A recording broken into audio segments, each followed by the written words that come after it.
उधर अक्षत को भी रात को इतना लेट सोने की आदत नहीं थी, तो वह सुबह के 10 बजे बज गए थे फिर भी सो ही रहा था। रुद्र कब से उसे उठाने बार बार उसके कमरे में जा रहा था, लेकिन अक्षत की नींद थी कि खुलने का नाम ही नहीं ले रही थी। सुबह की हल्की धूप खिड़की से छनकर कमरे में आ रही थी और अक्षत अभी भी गहरी नींद में था। रुद्र अक्षत को प्यार से उठाने की कोशिश कर रहा था। रुद्र पहले धीरे धीरे अक्षत के पास आया और उसके कान के पास जाकर बोला, सुपरमैन उठो ना। देखो सूरज कब का जाग गया है। लेकिन अक्षत की नींद में कोई खलल नहीं पड़ा। फिर रुद्र ने अपनी छोटी छोटी उंगलियों से अक्षत की नाक को धीरे धीरे बंद किया और चुटकी बजाते हुए कहा, सुपरमैन उठो। आज संडे है, आपने वादा किया था कि आज हम मेरी फेवरेट वाली मूवी देखेंगे बड़े से टीवी पर। अक्षत ने थोड़ी हलचल की, पर वह फिर से सो गया। रुद्र ने हार न मानते हुए अक्षत के हाथ को हिलाना शुरू किया और अपने प्यारे से आवाज के साथ गाने लगा, सुपरमैन जागो जागो सुबह हो गई है। लेकिन अक्षत अब भी सो रहा था। आखिरकार रुद्र ने सोचा कि उसे कुछ खास करना होगा। उसने अपने खिलौने के सुपरमैन को उठाया और अक्षत के ऊपर कूद गया। सुपरमैन, अगर आप नहीं उठे तो असली सुपरमैन नाराज हो जाएगा, उसने अपनी पूरी ताकत लगाकर कहा। ये सुनते ही अक्षत ने अपनी आंखें खोल दी और मुस्कुराते हुए रुद्र को देखा। अरे मेरे प्यारे जूनियर, तुम तो सच में बहुत प्यारे हो, अक्षत ने कहा और रुद्र को गोद में उठा लिया। चलो अब हम जल्दी से तैयार होते हैं और फिर आपका फेवरेट नाश्ता और ठंडा ठंडा शेक लेकर मूवी देखने के लिए बैठते हैं। मैंने आपकी मूवी देखने के लिए सारा इंतजाम कर रखा है हमारे होम थिएटर में। रुद्र, वाओ, क्या आपके पास खुद का थिएटर है? अक्षत, यस, आपको पसंद आएगा। रुद्र की आंखों में खुशी चमक रही थी और उसने जोर से अक्षत को गले लगा लिया। थैंक यू सुपरमैन, आप सबसे अच्छे हो, अक्षत ने हंसते हुए कहा, और तुम भी जूनियर। और दोनों ने मिलकर एक खूबसूरत सुबह की शुरुआत की। खुराना पैलेस। आज श्रुति जल्दी उठ गई थी क्योंकि वह आज उसके भाई के साथ उनके बंगलो शिफ्ट होने वाली थी, लेकिन आरुषि अभी भी बेड पर सोती हुई नींद पूरी करने में लगी हुई थी। श्रुति ने पहले धीरे धीरे आरुषि के कंधे को हिलाते हुए कहा, आरुषि उठो, बहुत देर हो गई है। लेकिन आरुषि ने बस करवट बदली और गहरी नींद में वापस चली गई। श्रुति ने थोड़ा जोर से कहा, आरुषि चलो उठो, आज मुझे जाना है, पता है ना तुम्हें? आरुषि ने नींद में ही बड़बड़ाते हुए कहा, प्लीज 5 मिनट और। श्रुति ने अपनी आंखें घुमाई और फिर एक नया तरीका आजमाने की सोची। उसने कमरे का पर्दा पूरी तरह से हटा दिया ताकि सूरज की तेज रोशनी सीधे आरुषि के चेहरे पर पड़े। अब तो उठ जाओ, श्रुति ने हंसते हुए कहा। आरुषि ने आंखें बंद करते हुए अपनी चादर को और ऊपर खींच लिया।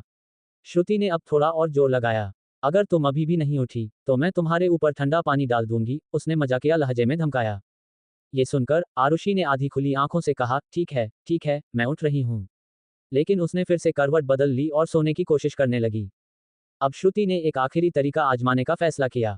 उसने आरुषि के बिस्तर पर कूदते हुए चिल्लाया, उठो आलसी लड़की, हमें अभी बहुत सारे काम करने हैं। आरुषि ने अचानक से आंखें खोल दी और हंसते हुए बोली, ठीक है, तुम जीत गई, मैं उठ रही हूँ। श्रुति ने विजयी मुस्कान के साथ आरुषि को खींचकर उठाया और कहा, चलो अब जल्दी से तैयार हो जाओ, हमें बहुत काम है और समय बहुत कम।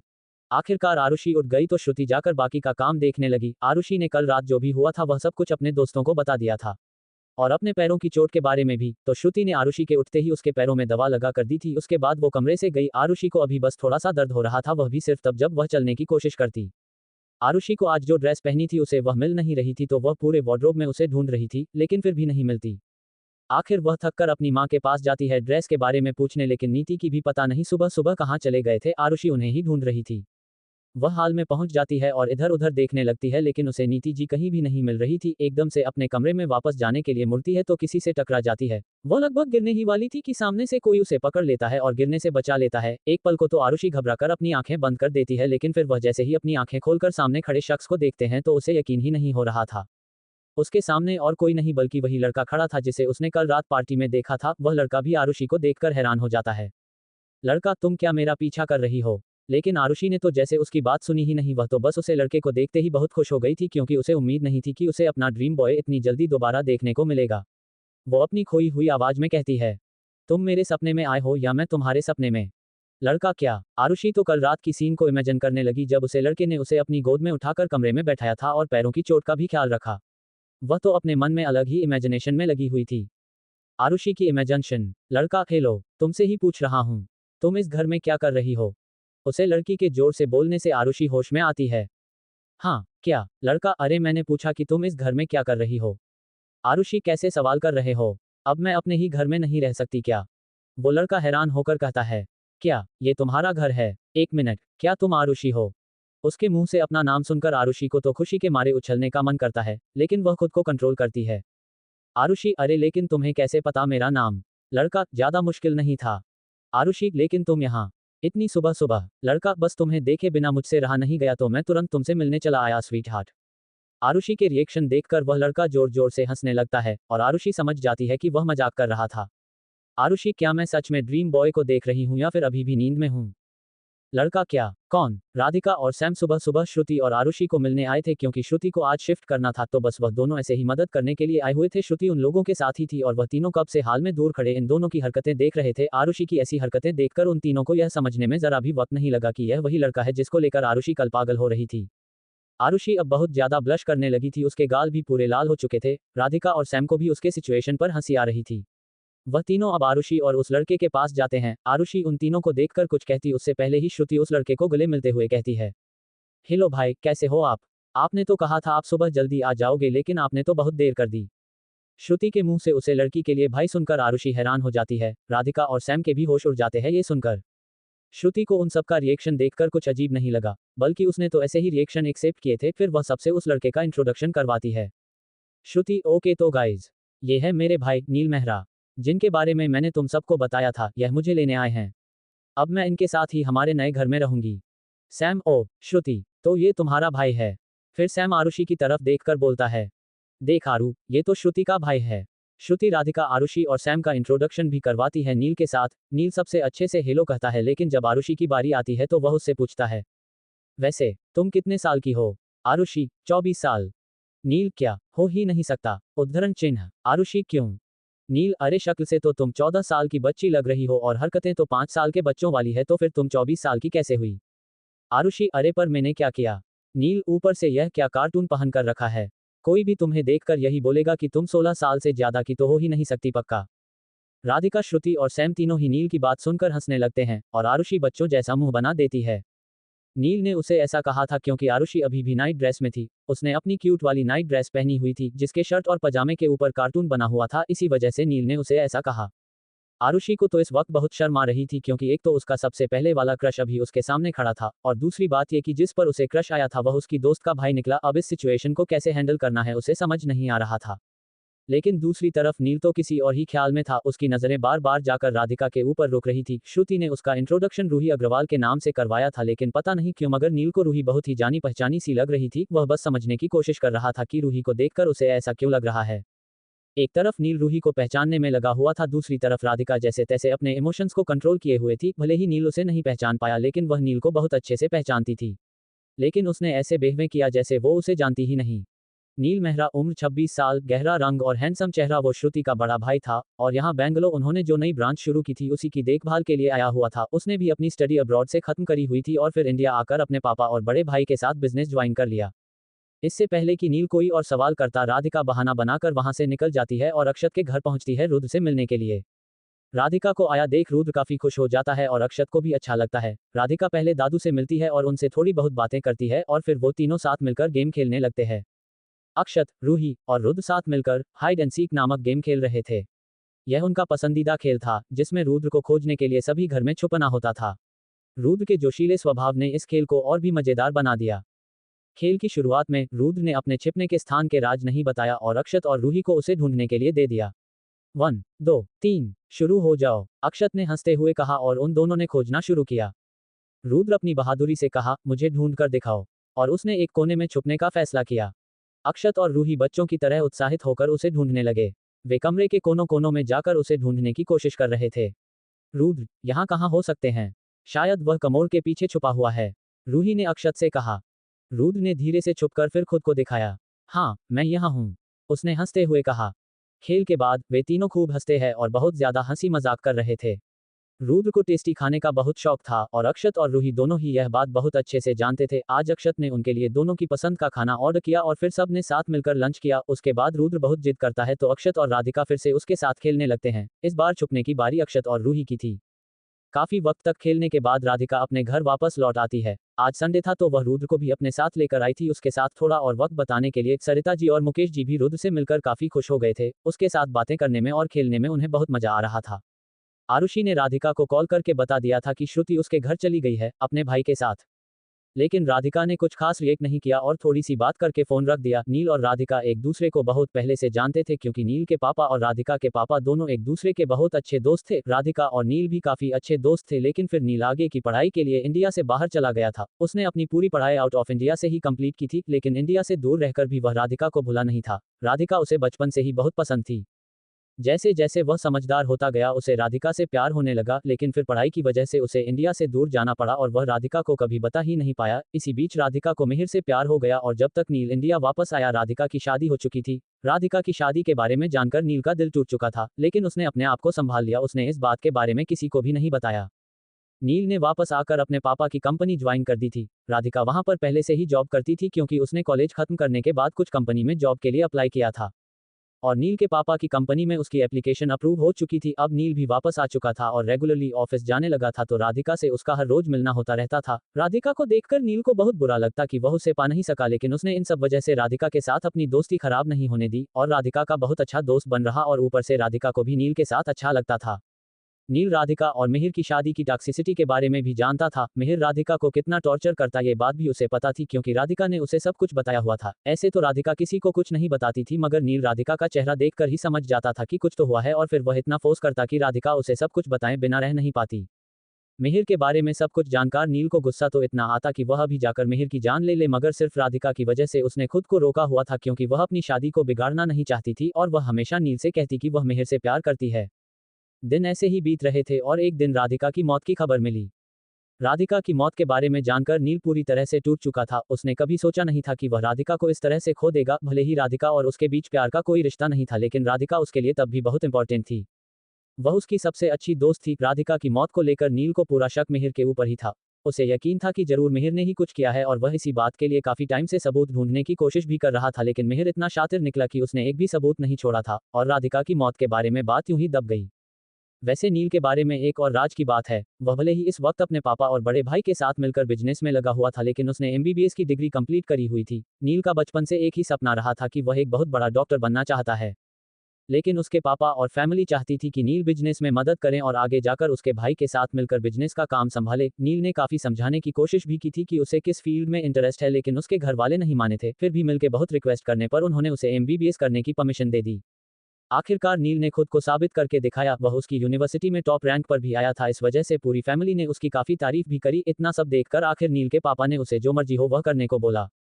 नील ने एमबीबीएस के बाद मास्टर्स की डिग्री कंप्लीट करी और प्रैक्टिस भी करने लगा, लेकिन साथ साथ वह बिजनेस में भी काफी ध्यान देता था क्योंकि उसे पता था कि उसके पापा और भाई हमेशा से चाहते थे कि वह बिजनेस में उनकी मदद करें। नील बचपन से ही एक टॉपर स्टूडेंट रहा है और उसे पढ़ाई का काफी शौक भी था। हम लोग उसे एक पढ़ाकू कीड़ा बोल सकते हैं और इसी वजह से वह इतनी डिग्री हासिल करके इतना काबिल बन पाया।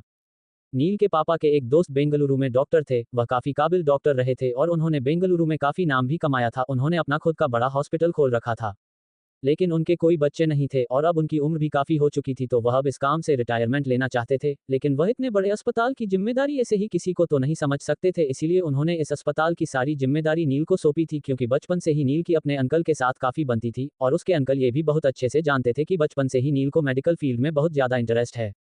जब वह छोटा सा बच्चा था तभी से अंकल के साथ मेडिकल की बातें करता रहता और नील को भी अपने इस डॉक्टर अंकल के साथ वक्त बताना अच्छा लगता क्योंकि उसे मेडिकल की बहुत सी बातें जानने और सीखने को मिलती थी। इसी वजह से अंकल ने इतने बड़े अस्पताल की जिम्मेदारी नील को दी और नील उसे संभालते ही बेंगलुरु शिफ्ट हुआ था। बेंगलुरु में अभी अभी उन्होंने अपने बिजनेस की नई ब्रांच भी खोली थी, तो वह साथ में उसका भी ख्याल रखता, लेकिन बिजनेस का ध्यान मोस्ट ऑफ उसके पापा ही रखते थे और बाकी बिजनेस का ध्यान उसके भाई और भाभी रखते थे क्योंकि नील की भाभी ने भी बिजनेस के स्टडीज में मास्टर किया हुआ था, तो वह उसके भाई की काफी मदद करते थे कंपनी के कामों में। राधिका रुद्र के साथ काफी देर तक खेलने के बाद वहीं पर लंच करती है और फिर शाम को अपने घर वापस आ जाती है। वह रुद्र को भी अपने साथ लेकर आई थी और सरिता जी और मुकेश जी से रुद्र को मिलवाती है। रुद्र को भी उनसे मिलकर बहुत अच्छा लगता है। वह रात को राधिका, सरिता जी और मुकेश जी के साथ ही खाना खाता है और फिर रूही के साथ ही सोने की जिद करता है, तो राधिका अक्षत को कॉल करके उससे बात करती है। अक्षत भी कुछ नहीं कहता और रुद्र को राधिका के घर पर रुकने के लिए हाँ बोल देता है।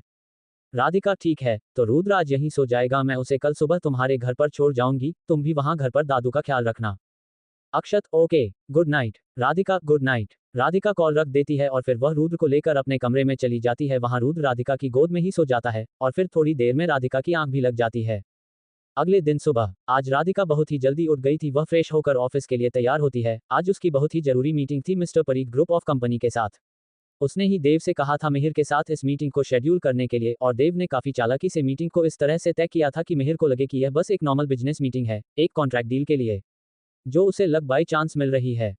राधिका को थोड़ा थोड़ा डर भी लग रहा था, लेकिन उसने खुद को समझाया और बहुत कॉन्फिडेंस के साथ वो मीटिंग के लिए पूरी तरह से तैयार हो गई। थोड़ी देर बाद को रुद्र को भी उठाती है और उसे तैयार करके नीचे ब्रेकफास्ट के लिए जाती है। राधिका रुद्र को अपने साथ ही ले जाने वाली थी, क्योंकि रास्ते में वह उसे अक्षत के घर छोड़ देती, लेकिन सरिता जी मना कर देती है। जैसे ही राधिका रुद्र को लेकर बाहर निकलने लगती है, उसकी बड़ी माँ, जो रसोई में नाश्ता बना रही थी, उन्हें देख लेती हैं। राधिका, तुम कहाँ जा रही हो? बड़ी माँ ने प्यार भरी आवाज में पूछा।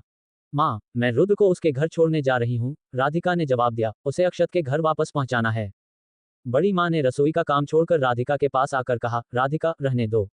आज रुद्र को मैं छोड़ आऊंगी। तुम अभी ऑफिस जाओ। राधिका थोड़ी हैरान हो गई और बोली, लेकिन बड़ी माँ, मैं तो तैयार हो गई हूँ और रुद्र भी जाने के लिए तैयार है। बड़ी माँ ने मुस्कुराते हुए राधिका के कंधे पर हाथ रखा और कहा, बिल्कुल, लेकिन रुद्र आज मेरे साथ और समय बिताना चाहता है। हम दोनों ने साथ में कुछ खेल खेलने का प्लान बनाया है। और वैसे भी, तुमने कल रात बहुत काम किया था, थोड़ा आराम कर लो। रुद्र, जो अब तक चुपचाप खड़ा था, खुशी से उछल पड़ा और बोला, हाँ लूही दीदी, मैं बड़ी माँ के साथ रहूंगा।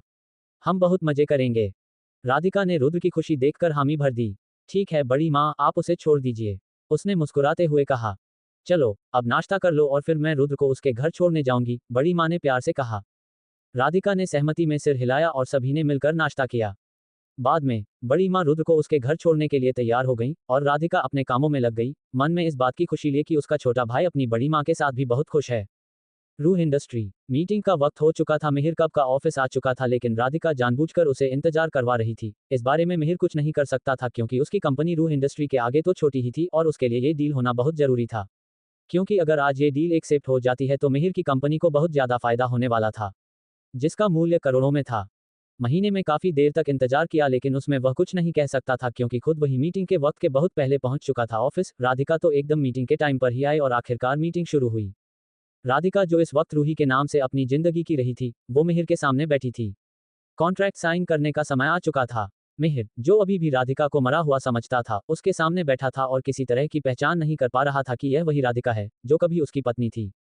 राधिका का चेहरा पूरी तरह बदल चुका था, लेकिन उसकी आंखों में वह आग अभी भी जल रही थी, जो मिहिर के धोखे और उसे मारने की कोशिश से उत्पन्न हुई थी।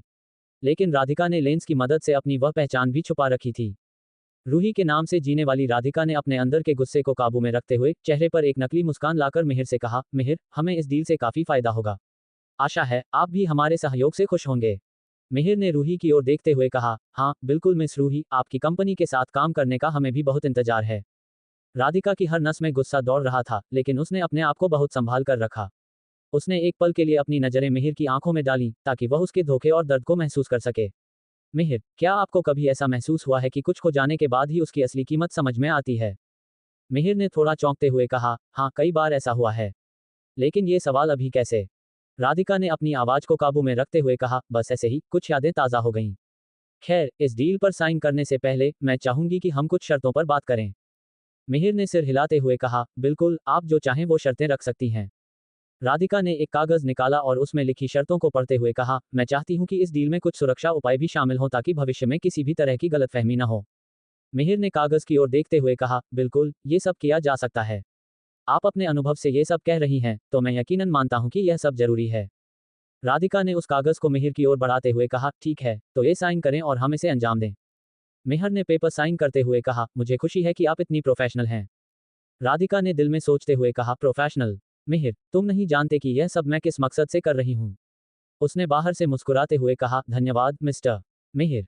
और ऐसे मीटिंग खत्म हो जाती है और आखिरकार डील भी साइन हो जाती है। कॉन्फ्रेंस रूम से बाहर आते ही राधिका ने गहरी सांस ली और खुद से वादा किया कि वह मिहिर को उसी दर्द का एहसास कराएगी जो उसने झेला है। ये सिर्फ शुरुआत थी और वह अब किसी भी हालत में पीछे हटने वाली नहीं थी। मीटिंग खत्म होने के बाद राधिका अपने घर जाने के लिए निकल जाती है, क्योंकि उसका मन नहीं कर रहा था ऑफिस में रुकने का। वह जब घर पहुंचती है तो रुद्र ऑलरेडी जा चुका था। मुकेश जी उसे अक्षत के घर छोड़ आए थे। राधिका ऑफिस से थकी हारी वापस आती है और दरवाजा खोलते ही उसे अपनी बड़ी माँ की मुस्कान का सामना करना पड़ता है।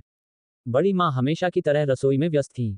राधिका ने अपने जूते उतारते हुए पूछा, माँ, रुद्र को बड़े पापा उसके घर छोड़ने गए थे, सब ठीक रहा ना? बड़ी माँ ने हल्की हंसी के साथ जवाब दिया, हाँ सब ठीक रहा, लेकिन रुद्र अपने कुछ खिलौने यहीं भूल गया है। राधिका ने माथे पर हाथ मारते हुए कहा, अरे वह हमेशा ऐसा ही करता है।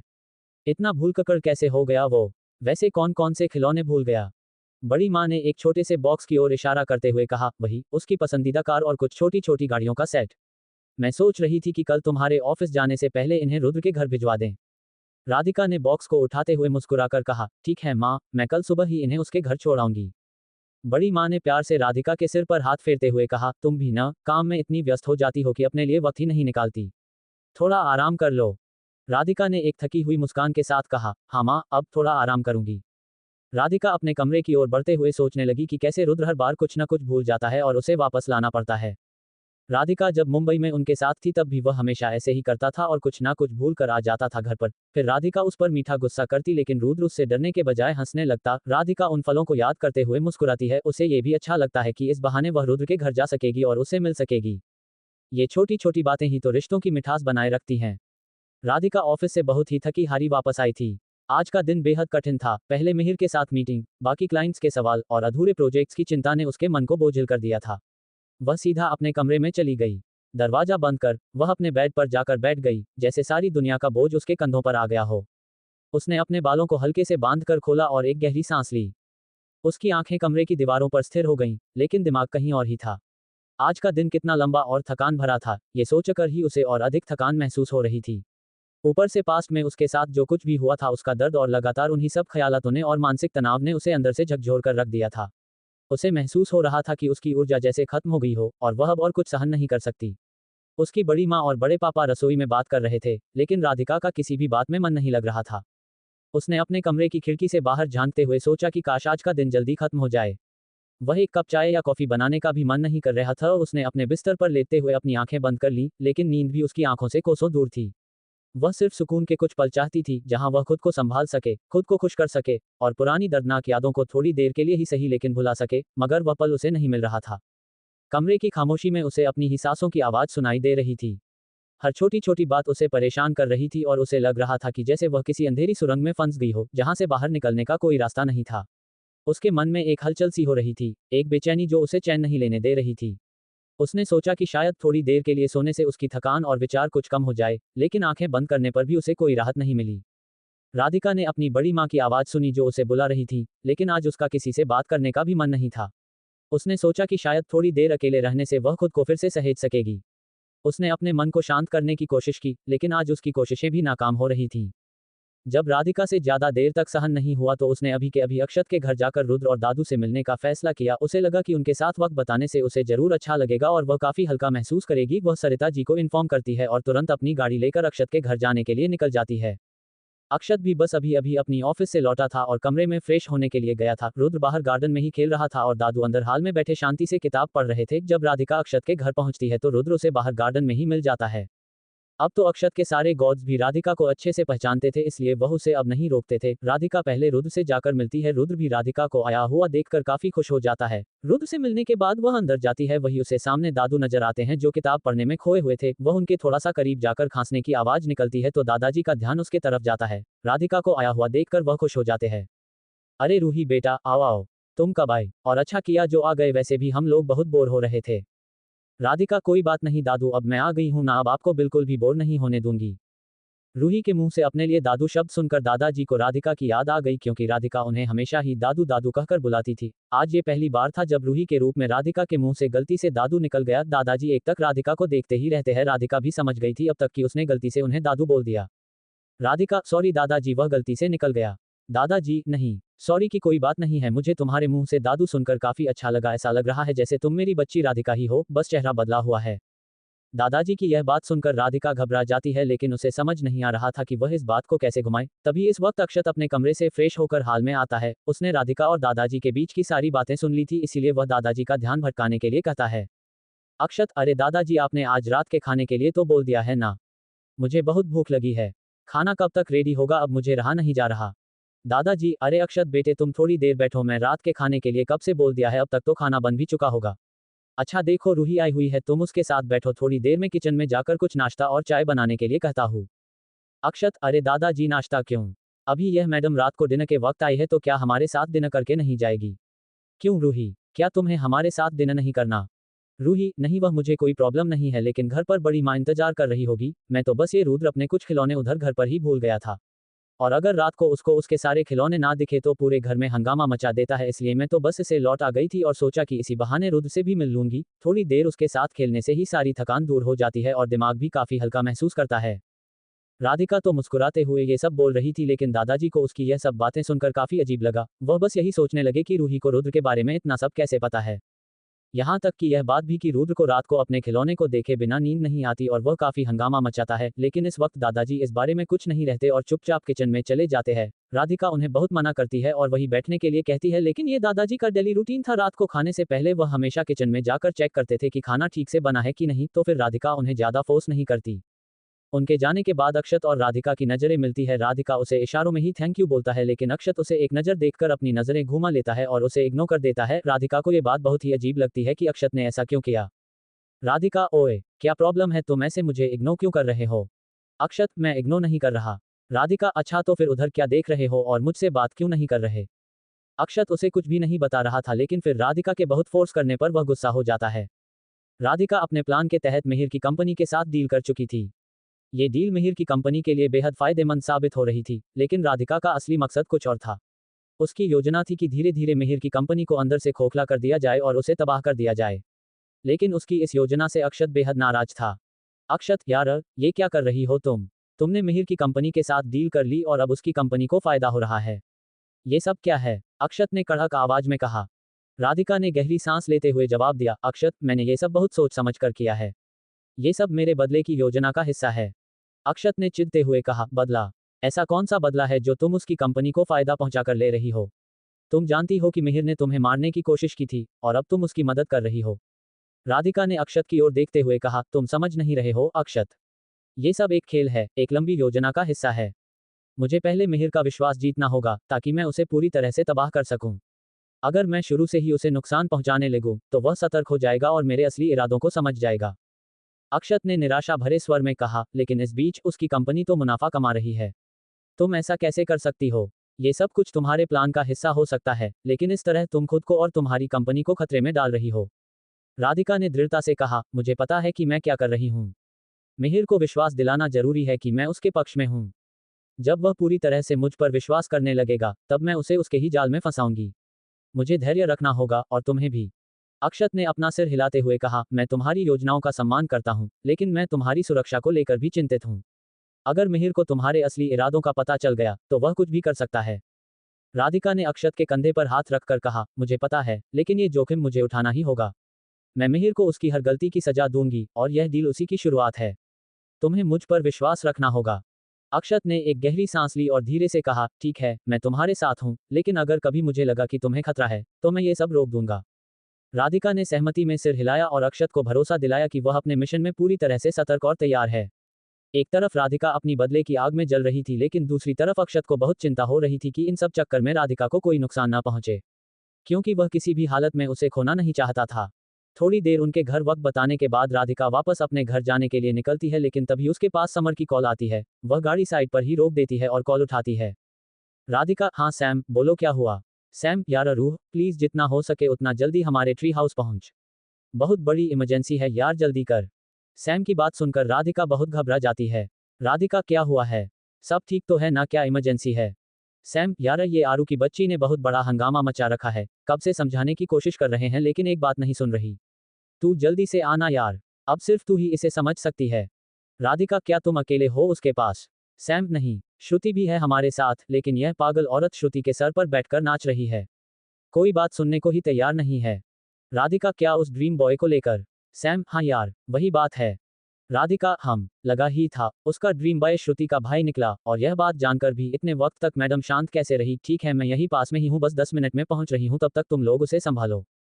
राधिका जल्दी से ट्री हाउस पहुंचती है, जहां पर श्रुति और सैम उसका कब से इंतजार कर रहे थे, और आरुषि अंदर मुंह फुला कर बैठी हुई थी। राधिका को देखते ही श्रुति भागकर उसके पास जाती है और उससे कहती है, श्रुति, यार रूह, अब तू ही समझा रस दीवानी को। अब इसको जिस लड़के पर क्रश आया वह मेरा भाई निकला, तो उसमें मेरी क्या गलती है। राधिका उसके साथ आरुषि के पास जाती है। आरुषि राधिका को देखकर ही उसे कंप्लेंट करने लगती है, रूह, एक तू ही मेरी सच्ची दोस्त है, सिर्फ तू ही मुझे समझती है, वरना श्रुति ने तो मुझे बताया भी नहीं कि मेरा ड्रीम बॉय उसका भाई है। श्रुति, अरे यार, अब मुझे थोड़ी ना पता था कि पार्टी में इतने सारे लड़कों के बीच तुझे जिससे प्यार होगा वह मेरा भाई निकलेगा। अब मुझे सपना थोड़ी ना आएगा कि तू किस लड़के से टकराई थी, समझा ना रूह। राधिका आरू, पहले तो तुम शांत हो जाओ और यह सब क्या है? यह क्या जिद लगा कर बैठी हो? फिर वह आरुषि के आसपास फैली हुई बहुत सारी चॉकलेट को देखकर कहती है।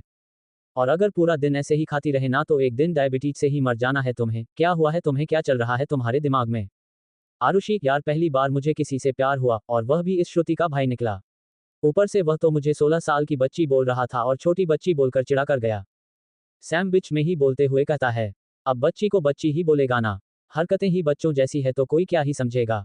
आरुषि और उदास होती है तो राधिका उसे घूर कर देखती है। समर चुप हो जाता है और फिर राधिका आरुषि को समझाने लगती हैं। राधिका, देखो आरू, तुम इस बात से परेशान क्यों हो रही हो कि तुम्हारा क्रश श्रुति का भाई है? उल्टा तुम्हें तो खुश होना चाहिए। श्रुति की मदद से तुम उसके बारे में सब कुछ जान सकती हो, और जिस बात का हमें सबसे बड़ा डर था कि वह अनजान लड़का कैसा होगा, क्या करता होगा, कहाँ रहता होगा, अब वह सारे सवाल तो यहीं खत्म हो गए ना। किसी से अच्छी बात और क्या हो सकती है? आरुषि, वो तो है, मगर यह श्रुति कह रही है कि वह मेरी हेल्प नहीं करेगी, और ऊपर से बोल रही है कि वह नील से कहेगी कि मुझे दूर रहे, मैं पागल हूँ। आरुषि की बात सुनकर राधिका हैरान होकर श्रुति की तरफ देखती है। श्रुति अपने बचाव में राधिका से कहती है, यार मैं बस मजाक कर रही थी, इसे थोड़ा सा चिढ़ाने के लिए, लेकिन इसमें तो कुछ ज्यादा ही सीरियसली ले लिया और रोने बैठ गई। कब से इसे बोल रही हो कि मैं भाई को इसके बारे में ऐसा कुछ भी नहीं कहूंगी, लेकिन मान ही नहीं रही। ये लड़की मुझे अपनी लव स्टोरी का विलन समझकर बैठी है यार। सैम और मुझे भी बेकार में विलन बना रखा है। आरुषि, तुम तो चुप ही रहो, तुम तो चाहते ही नहीं हो कि मेरी शादी हो और मेरा घर बसे। सैम, ओए, नील को सिर्फ देखते ही तेरी सिटी पट्टी गुम हो जाती है। बड़ी आई उसके साथ शादी करके घर बसाने वाली। पहले तू खुद को संभालना सीख तो बाद में घर बसाने की सोचना। आरुषि, देखा रूह, मैं कह रही हूं ना, ये दोनों ही मेरी लव स्टोरी के विलेन बने बैठे हैं, अब मेरा क्या होगा?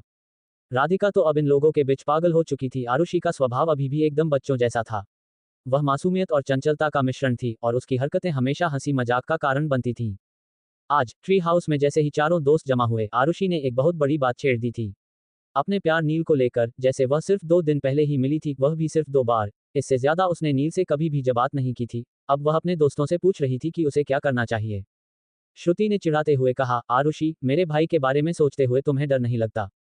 वह थोड़ा रिजर्व टाइप का है। आरुषि ने झिझकते हुए कहा, हाँ थोड़ा डर तो लगता है, लेकिन वह बहुत प्यारा है। सैम ने हंसते हुए कहा, तो अब हम क्या करें? तुम्हारे लिए एक लव लेटर लिखें? आरुषि ने आंखें बड़ी करते हुए कहा, सच में सैम, तुम ऐसा कर सकते हो? सैम ने मजाक में कहा, अरे मैं तो मजाक कर रहा था, लेकिन अगर तुम चाहो तो लव लेटर भी लिखा जा सकता है। राधिका ने गंभीर होते हुए कहा, देखो, अगर तुम नील से सच में बात करना चाहती हो तो सबसे पहले तो तुम्हें अपनी झिझक को दूर करना होगा। उसे सीधे जाकर अपनी फीलिंग्स बताना थोड़ा मुश्किल हो सकता है, लेकिन तुम कोशिश कर सकती हो। श्रुति ने मजाकिया अंदाज में कहा, हाँ, और अगर भाई ने तुम्हें मना कर दिया तो कोई बात नहीं, हम तुम्हारे लिए कोई और ढूंढ लेंगे। लड़कों की कमी थोड़ी ना है दुनिया में। आरुषि ने श्रुति की ओर नाराजगी से देखा और कहा, श्रुति, तुम हमेशा मेरी मस्ती क्यों करती हो? श्रुति ने हंसते हुए कहा, क्योंकि तुम इतनी क्यूट हो कि मस्ती करने का मन करता है। सैम ने गंभीर होते हुए कहा, देखो आरू, अगर तुम सच में नील के बारे में सीरियस हो तो हमें कुछ कदम उठाने होंगे। सबसे पहले तुम नील से बातचीत बढ़ाओ, उसे जानो, उसकी पसंद नापसंद को समझो। हो सकता है कि धीरे धीरे वह भी तुम्हें पसंद करने लगे। आरुषि ने सिर हिलाते हुए कहा, ये तो सही है, लेकिन मैं कैसे शुरू करूं? मुझे डर लगता है कि कहीं मैं कुछ गलत ना कह दूं। राधिका ने उत्साह से कहा, तुम्हें कुछ अलग करने की जरूरत नहीं है। बस तुम जैसी हो वैसे ही रहो। नील को तुम्हारी मासूमियत और चंचलता पसंद आएगी। श्रुति ने फिर से मजाकिया लहजे में कहा, और हाँ, अगर भाई ने कुछ अजीब प्रतिक्रिया दी तो बिल्कुल भी डरना मत, ओके? हाँ, वैसे मेरा भाई थोड़ा डरावना टाइप का है, लेकिन हम तुम्हारे बचाव में हमेशा तैयार हैं। सभी दोस्तों ने हंसते हुए एक दूसरे को देखा और फिर सैम ने कहा, आरू, हम तुम्हारे साथ हैं। तुम नील से खुलकर बात करो और देखो कि चीजें कैसे आगे बढ़ती हैं। और हाँ, अगर तुम्हें लव लेटर लिखने की जरूरत हो तो मैं हमेशा तैयार हूँ। वैसे लव लेटर लिखने में एक्सपर्ट तो नहीं हूं, लेकिन ऐसा लव लेटर जरूर लिखूंगा कि उसे पढ़ते ही नील तुम्हारे प्यार में गिर जाएगा। आरुषि ने मुस्कुराते हुए कहा, थैंक यू दोस्तों, तुम लोग सबसे अच्छे हो। मैं कोशिश करूंगी कि नील से बात करूं और अपनी फीलिंग्स उसे बताऊं। सभी दोस्तों ने आरुषि का उत्साह बढ़ाया और ट्री हाउस में एक दूसरे के साथ हंसी मजाक और प्यारी बातें करते रहे। इस तरह उनके बीच की दोस्ती और मजबूत हो गई और आरुषि ने अपने डर को दूर कर नील से बात करने का फैसला किया। एक तरफ आरुषि नील से प्यार कर बैठी और उसके साथ पूरी जिंदगी बताने के सपने देखने लगी थी, यहाँ तक कि उसने नील को अपनी फीलिंग्स बताने के बारे में भी फैसला कर लिया था। लेकिन दूसरी तरफ नील राधिका की याद में तड़प रहा था, क्योंकि नील को पूरी जिंदगी में सिर्फ एक ही लड़की से प्यार हुआ था और वो राधिका थी। लेकिन राधिका को इस बात के बारे में अंदाजा नहीं था कि नील उसे पसंद करता होगा। नील के जीवन में राधिका की अनुपस्थिति एक विशाल खालीपन छोड़ गई थी। 2 साल पहले जब राधिका अचानक से गायब हो गई थी तो उसके जीवन की दिशा ही बदल गई थी। सभी ने मान लिया था कि राधिका अब इस दुनिया में नहीं है, लेकिन नील ने कभी इस सच्चाई को पूरी तरह से स्वीकार नहीं किया। उसके दिल और दिमाग में राधिका की यादें हर पल जिंदा थीं। हर सुबह जब वह उठता तो सबसे पहले राधिका का चेहरा उसकी आंखों के सामने आता। उसकी मुस्कान, उसकी बातें, उसके साथ बिताए हर पल की यादें नील के दिल में गहराई से बसी हुई थीं। राधिका के बिना नील का जीवन अधूरा महसूस होता था। वह हर दिन उसकी यादों में तड़पता था, उसकी तस्वीरें देखता, उसकी आवाज को अपने कानों में महसूस करने की कोशिश करता। नील के विचारों में हमेशा यही सवाल गूंजता रहता था कि आखिर राधिका कहाँ चली गई? क्या वह सच में मर चुकी है? अगर हाँ, तो कैसे और क्यों? उसने राधिका की तलाश में हर संभव कोशिश की थी, लेकिन कहीं से कोई जवाब नहीं मिला। यह अनिश्चितता उसे अंदर से खाए जा रही थी। वह सोचता कि अगर राधिका उसके पास होती, तो उसका जीवन कितना अलग होता। वह उसके साथ होने वाले हर छोटे बड़े पल को जीना चाहता था, लेकिन अब वह सब कुछ सिर्फ यादें बनकर रह गई थीं। पहले तो वह काम में भी ठीक से मन नहीं लगा पाता था। हर चीज में उसे राधिका की कमी महसूस होती थी। उसका खाना पीना भी अनियमित हो गया था। नील अक्सर अपने दोस्तों से भी कट गया था, क्योंकि कोई भी उसकी तड़प को पूरी तरह से समझ नहीं पाता था। वह अकेलेपन में जी रहा था और यही अकेलापन उसकी सबसे बड़ी सजा बन गया था। यहाँ तक कि राधिका के बारे में उसने श्रुति तक को भी कुछ नहीं बताया था। श्रुति तो पहले कभी राधिका से मिली ही नहीं थी, क्योंकि जब राधिका और नील दोस्त थे तब वह काफी छोटी थी और फिर नील आउट ऑफ इंडिया चला गया अपनी पढ़ाई के लिए, और उसके कुछ साल बाद श्रुति भी आगे की पढ़ाई के लिए इंडिया से बाहर चली गई थी। उसके बाद से वह सीधा अभी ही वापस आई थी बंगलौर। ऊपर से श्रुति ने अपनी स्कूल की पढ़ाई भी यही बेंगलुरु में की थी। क्योंकि उनकी मम्मी का घर बेंगलुरु में था तो उसका कभी राधिका से मिलना हुआ ही नहीं। नील को याद था कि राधिका कितनी खुशमिजाज और जीवन से भरी हुई लड़की थी। उसकी हंसी, उसकी बातें, उसका हर अंदाज नील के दिल में गूंजता रहता था। लेकिन इस अनहोनी ने उसके सारे सपनों को चकनाचूर कर दिया था। वह हर रोज भगवान से प्रार्थना करता कि उसे राधिका से एक बार मिलने का मौका मिले, ताकि वह अपनी सारी बातें कह सके। नील के दिल में राधिका की जगह कोई और नहीं ले सकता था, और यही कारण था कि वह आज भी उसकी यादों में तड़प रहा था। वह बस एक ही उम्मीद में जी रहा था कि शायद किसी दिन राधिका लौट आएगी और उसके जीवन में फिर से खुशियों की बहार आ जाएगी। लेकिन तब तक नील अपनी तड़प और दर्द के साथ ही जीने के लिए मजबूर था, क्योंकि उसके दिल और दिमाग में राधिका की यादें हर पल जीवित थीं। लेकिन जब से नील रूही से मिला था उसे कुछ अलग सा महसूस हो रहा था, अपने आसपास राधिका के होने का एहसास। वह बहुत कंफ्यूज था, पर पता नहीं क्यों रूही में उसे बार बार राधिका की झलक की नजर आ रही थी। अब उसने फैसला कर लिया था कि वह कुछ भी करके रूही के बारे में सब कुछ जानकर ही रहेगा। एक तरफ आरुषि नील से बहुत ज्यादा प्यार करने लगी थी, लेकिन वहीं दूसरी तरफ नील, जो बहुत पहले से ही राधिका के प्यार में था, राधिका की मौत के बारे में जानकार वो टूट चुका था और 2 साल हो गए थे उस बात को, लेकिन वह अभी भी राधिका को नहीं भुला था। खैर, आपसे नील अपने अंकल की हॉस्पिटल ज्वाइन करने वाला था और हॉस्पिटल की जिम्मेदारी भी अब उसी के ऊपर थी। ये नील के लिए अपने करियर की एक नई शुरुआत थी। ऐसा नहीं था कि उसने बिजनेस एकदम से छोड़ दिया हो, लेकिन वह बिजनेस से ज्यादा मेडिकल लाइन पर ज्यादा फोकस करना चाहता था, क्योंकि उसे इसमें काफी इंटरेस्ट था। उसने डिसाइड किया था कि वह बीच बीच में बिजनेस का काम देखने ऑफिस जाया करेगा और अपने पापा और बड़े भाई की मदद करेगा। सब लोग उसे कभी कभी चिढ़ाते थे कि वह उसकी शादी किसी काबिल बिजनेसमैन लड़की के साथ करवाएंगे जो उसके बदले इस घर के बिजनेस को संभालेगी, फिर भले ही वह पूरे दिन अपने हॉस्पिटल का काम देखता रहे। लेकिन नील इस बात को इग्नोर कर देता था, क्योंकि उसे शादी वगैरह में कोई इंटरेस्ट नहीं था। नील के घर वालों ने बेंगलुरु के एक मंदिर में बहुत बड़ी पूजा का आयोजन किया था। उसके मम्मी पापा भी मुंबई से बेंगलुरु आ चुके थे। उन्होंने बहुत से लोगों को पूजा के लिए इनवाइट किया था, जिसमें खुराना परिवार भी शामिल था। आरुषि तो पूजा में नील से मिल पाएगी यही सोचकर खुश हो गई थी। श्रुति और उसके मम्मी पापा खुराना फैमिली को इन्विटेशन देने खास उनके घर आए थे। वह लोग रूही के घर पर भी गए थे, क्योंकि श्रुति के मम्मी पापा सरिता जी और मुकेश जी को काफी अच्छे से जानते थे। श्रुति नील के साथ अक्षत को इनवाइट करने भी जाती है उसके घर। और नील और अक्षत भी काफी अच्छे दोस्त थे, क्योंकि उन्होंने कुछ वक्त पहले ही एक कॉन्ट्रैक्ट के लिए साथ में काम किया था। तब अक्षत ने समझा था कि नील को बिजनेस में ज्यादा कुछ इंटरेस्ट नहीं है, उसका इंटरेस्ट मेडिकल फील्ड में है। उसने नील के साथ खुलकर बात की थी और नील को भी अक्षत से बातें शेयर करके काफी अच्छा लगा था। उसमें अक्षत को अपने सपनों के बारे में बताया और अक्षत ने उसे समझाया कि उसे हार नहीं माननी चाहिए और अपने सपनों को ऐसे छोड़ना नहीं चाहिए। नील और श्रुति अक्षत के घर पहुंचते हैं। अक्षत काफी वक्त बाद नील को मिल रहा था, वह उसे देखकर खुश हो गया। से ऐसे ही कुछ रिएक्शन नील के भी थे। अक्षत के ज्यादा कुछ दोस्त नहीं थे और यहाँ इंडिया में तो कोई भी नहीं था। ऐसा नहीं है कि नील और अक्षत बिजनेस के लिए पहली बार मिले हो। उन दोनों की पहली मुलाकात लंदन में एक पार्टी में हो चुकी थी। वहां पर उन दोनों ने पूरी पार्टी साथ में एंजॉय की थी, क्योंकि दोनों ही उसे पार्टी में बोर हो रहे थे और इत्तेफाक से दोनों एक साथ मिल गए और बिजनेस और स्टडी की बातें शुरू करी और ऐसे में जान पहचान हो गई। श्रुति वहां पहुंचकर किचन से कुछ लेने के लिए चली जाती है और अक्षत और नील बात करने लगते हैं। अक्षत: नील यार, तू तो मुंबई में था ना, यहाँ बेंगलुरु कब आया? नील: बस कुछ दिन पहले ही। पर तू बता, तू लंदन से वापस इंडिया कब आया? तुझे तो इंडिया आने का बिल्कुल भी मन नहीं था ना? अक्षत, हाँ यार, मन तो नहीं था लेकिन माँ और दादी की जिद के आगे झुकना पड़ा और मैं यहाँ आकर यहाँ का बिजनेस देखने लगा क्योंकि पापा की तबीयत कुछ ठीक नहीं है और चाचू बिजी है दूसरा बिजनेस देखने में। शिवम को कुछ इंटरेस्ट नहीं है बिजनेस में और उसे कुछ खास पता भी नहीं है बिजनेस के बारे में, तो मेरे पास कोई और ऑप्शन नहीं बचा था। नील, हम सही है, ज्यादा दुखी तो नहीं हो रहा ना यहाँ? अक्षत, नहीं यार, अब तो ऐसा लग रहा है कि इंडिया वापस आना मेरा सबसे अच्छा फैसला था। ऐसा लग रहा है कि जैसे मैं पूरी दुनिया जीत चुका हूँ, मुझे मेरी मिस एंजल मिल गई यार। नील, वॉट, क्या तू सच बोल रहा है? यार, मैं तेरे लिए बहुत खुश हूँ, फाइनली तुझे तेरी एंजल मिल ही गई। लेकिन तूने उसे ढूंढा कैसे? क्योंकि जैसा तूने बताया था, तूने तो उसका चेहरा भी ठीक से नहीं देखा था, नाम और बाकी सब के बारे में जानकारी तो बहुत दूर की बात है।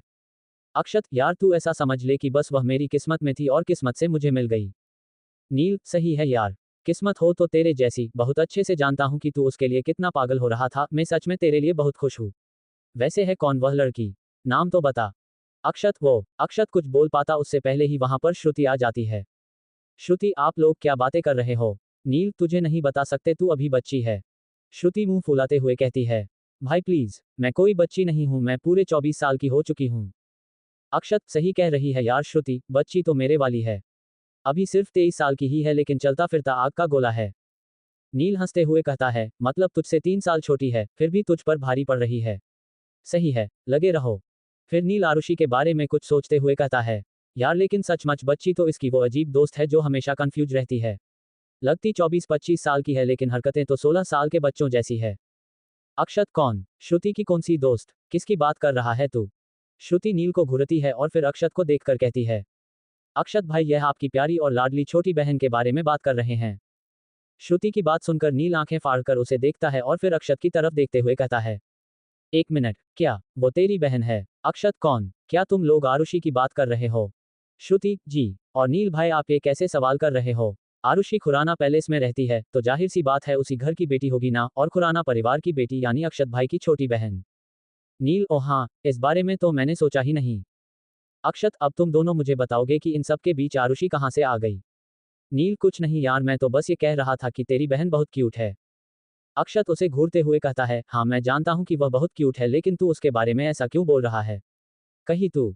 नील उसे ऐसे घूरता हुआ देखकर तुरंत कहता है, नहीं यार, क्या कुछ भी, तू ऐसा सोच भी कैसे सकता है?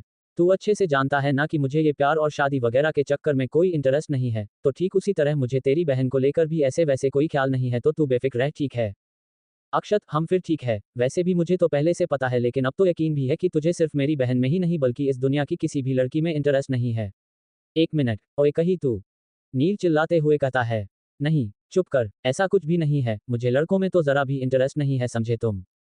श्रुति, अक्षत भाई, नील भाई, मैं भी यहाँ पर खड़ी हूँ, ये आप लोग क्या बातें कर रहे हो? तभी अचानक से राधिका के दादाजी और रुद्र घर के अंदर आते हैं जो मंदिर गए हुए थे दर्शन के लिए। उन्हें देखकर नील बहुत शौक हो जाता है। लेकिन नील को देखकर दादाजी खुश होते हुए कहते हैं, दादाजी, अरे नील, तुम और श्रुति यहाँ आए हो। और हम लोग अभी अभी वहाँ मंदिर में तुम्हारे परिवार से मिलकर लौट रहे हैं। तुम्हारे परिवार ने पूजा का आयोजन किया है ना? उसी की तैयारी में लगे हुए थे और उन्होंने तो हमें भी न्योता दिया है पूजा में आने के लिए। श्रुति, आप राधिका के दादाजी हो ना? मेरा बहुत मन था आपसे मिलने का, फाइनली आज जाकर मिल रही हूँ आपसे। रुद्र को तो मैं राधिका की बर्थडे पार्टी में ही मिल चुकी थी ना, बस आपसे मिलना ही बाकी था। दादाजी चौंकते हुए कहते हैं, राधिका की बर्थडे पार्टी? श्रुति तुरंत अपनी बात संभालते हुए कहती है, मेरा मतलब रूही की बर्थडे पार्टी। वह उन लोगों ने बताया कि राधिका की बर्थडे भी उसी दिन थी तो थोड़ा कंफ्यूजन हो गया, सॉरी। दादाजी, कोई बात नहीं। श्रुति, वैसे बहुत अच्छा हुआ कि आप मम्मी पापा को मंदिर में ही मिल गए, वैसे भी हम लोग यहाँ पूजा के लिए इनविटेशन देने ही आए थे। जैसा कि मैंने कहा था, राधिका और नील के पापा बहुत अच्छे दोस्त थे और इसी वजह से उन दोनों का परिवार भी आपस में एक दूसरे को जानता था। इसीलिए जब वह नील और श्रुति के मम्मी पापा मंदिर में राधिका के दादाजी से मिले तो उन्होंने उन्हें भी पूजा के लिए इनवाइट किया। वह लोग बस इतना जानते थे कि राधिका के दादाजी और रुद्र हमेशा के लिए बेंगलुरु शिफ्ट हो गए थे। दादाजी ने मुंबई में उनके घर का ख्याल रखने के लिए भी नील के पापा से ही कह रखा था। अब इस वक्त सबसे ज्यादा कंफ्यूज कोई था तो वह था नील। वो बहुत ज्यादा शॉक्ड हो चुका था दादाजी और रुद्र के यहाँ देखकर। उसे ये तो पता था कि राधिका के दादाजी रुद्र के साथ हमेशा के लिए बेंगलुरु शिफ्ट हो गए हैं, लेकिन ये बात उसके लिए बहुत ज्यादा शॉकिंग थी कि राधिका के दादाजी और रुद्र अक्षत के घर क्या कर रहे हैं। नील, दादू, आप और रुद्र, आप लोग यहाँ अक्षत के घर क्या कर रहे हो? दादू के बदले अक्षत जवाब देते हुए कहता है, अक्षत, ये लोग यहाँ मेरे साथ ही रहते हैं। जब इनका केस था उस दिन मैं और रूही मुंबई गए हुए थे उनकी मदद करने। इनका मुंबई में रहना सेफ नहीं था तो मैं उन्हें अपने साथ यही ले आया। दादाजी यहाँ पर एक नया घर लेने की सोच रहे थे जहाँ पर वह रुद्र के साथ शिफ्ट होने वाले थे कुछ ही दिनों में। वैसे भी मैं इस घर में अकेले रहता था। और अब मुझे उनके साथ रहना बहुत अच्छा लगता है, तो मैंने इन्हें अपने साथ ही रुकने को कह दिया और मेरे बहुत कहने के वजह से दादाजी मान भी गए। नील, ओ रूही, वो श्रुति की दोस्त। नील फिर से रूही के बारे में सोचने लगता है। दादाजी, नील, मुंबई में अभी सब ठीक तो है ना? नील, हाँ दादू, इस वक्त तो सब ठीक है, लेकिन आपको पर रुद्र को बहुत मिस करता था, लेकिन अब तो मैं भी बेंगलुरु आ गया हूँ तो मिलना जुलना होता रहेगा। जब नील मुंबई में था तब भी वह अक्सर उनके घर जाया करता था दादू और रुद्र से मिलने। थोड़ी देर बैठने के बाद श्रुति और नील वापस अपने घर जाने के लिए निकल जाता है क्योंकि कल ही पूजा थी और उन्हें बहुत से काम देखने थे। नील श्रुति को घर छोड़ने के बाद सीधा मंदिर चला जाता है वहां का काम देखने और श्रुति घर पर अपनी मां की मदद करने लगती है, उनके कुछ रिश्तेदार भी घर आए हुए थे। अगले दिन सुबह मंदिर में नील और उसका पूरा परिवार काफी वक्त पहले ही मंदिर पहुंच चुका था। नील एक बार फिर से सारी तैयारी देख लेता है और उसका परिवार भी कुछ बचे हुए कामों में लगा हुआ था। धीरे धीरे करके सारे मेहमान भी आने लगता है क्योंकि पूजा का मुहूर्त भी शुरू होने वाला था। अक्षत भी रुद्र और दादू के साथ मंदिर पहुंच जाता है। वो अपने परिवार से मिलता है जो थोड़ी देर पहले ही मंदिर पहुंचे थे। वह अपनी मां और दादी के पास जाकर उनसे कुछ देर बातें करता है और फिर शिवम और आरुषि से मिलता है। कुछ देर बाद राधिका भी सरिता जी और मुकेश जी के साथ पूजा के लिए पहुंच जाती है।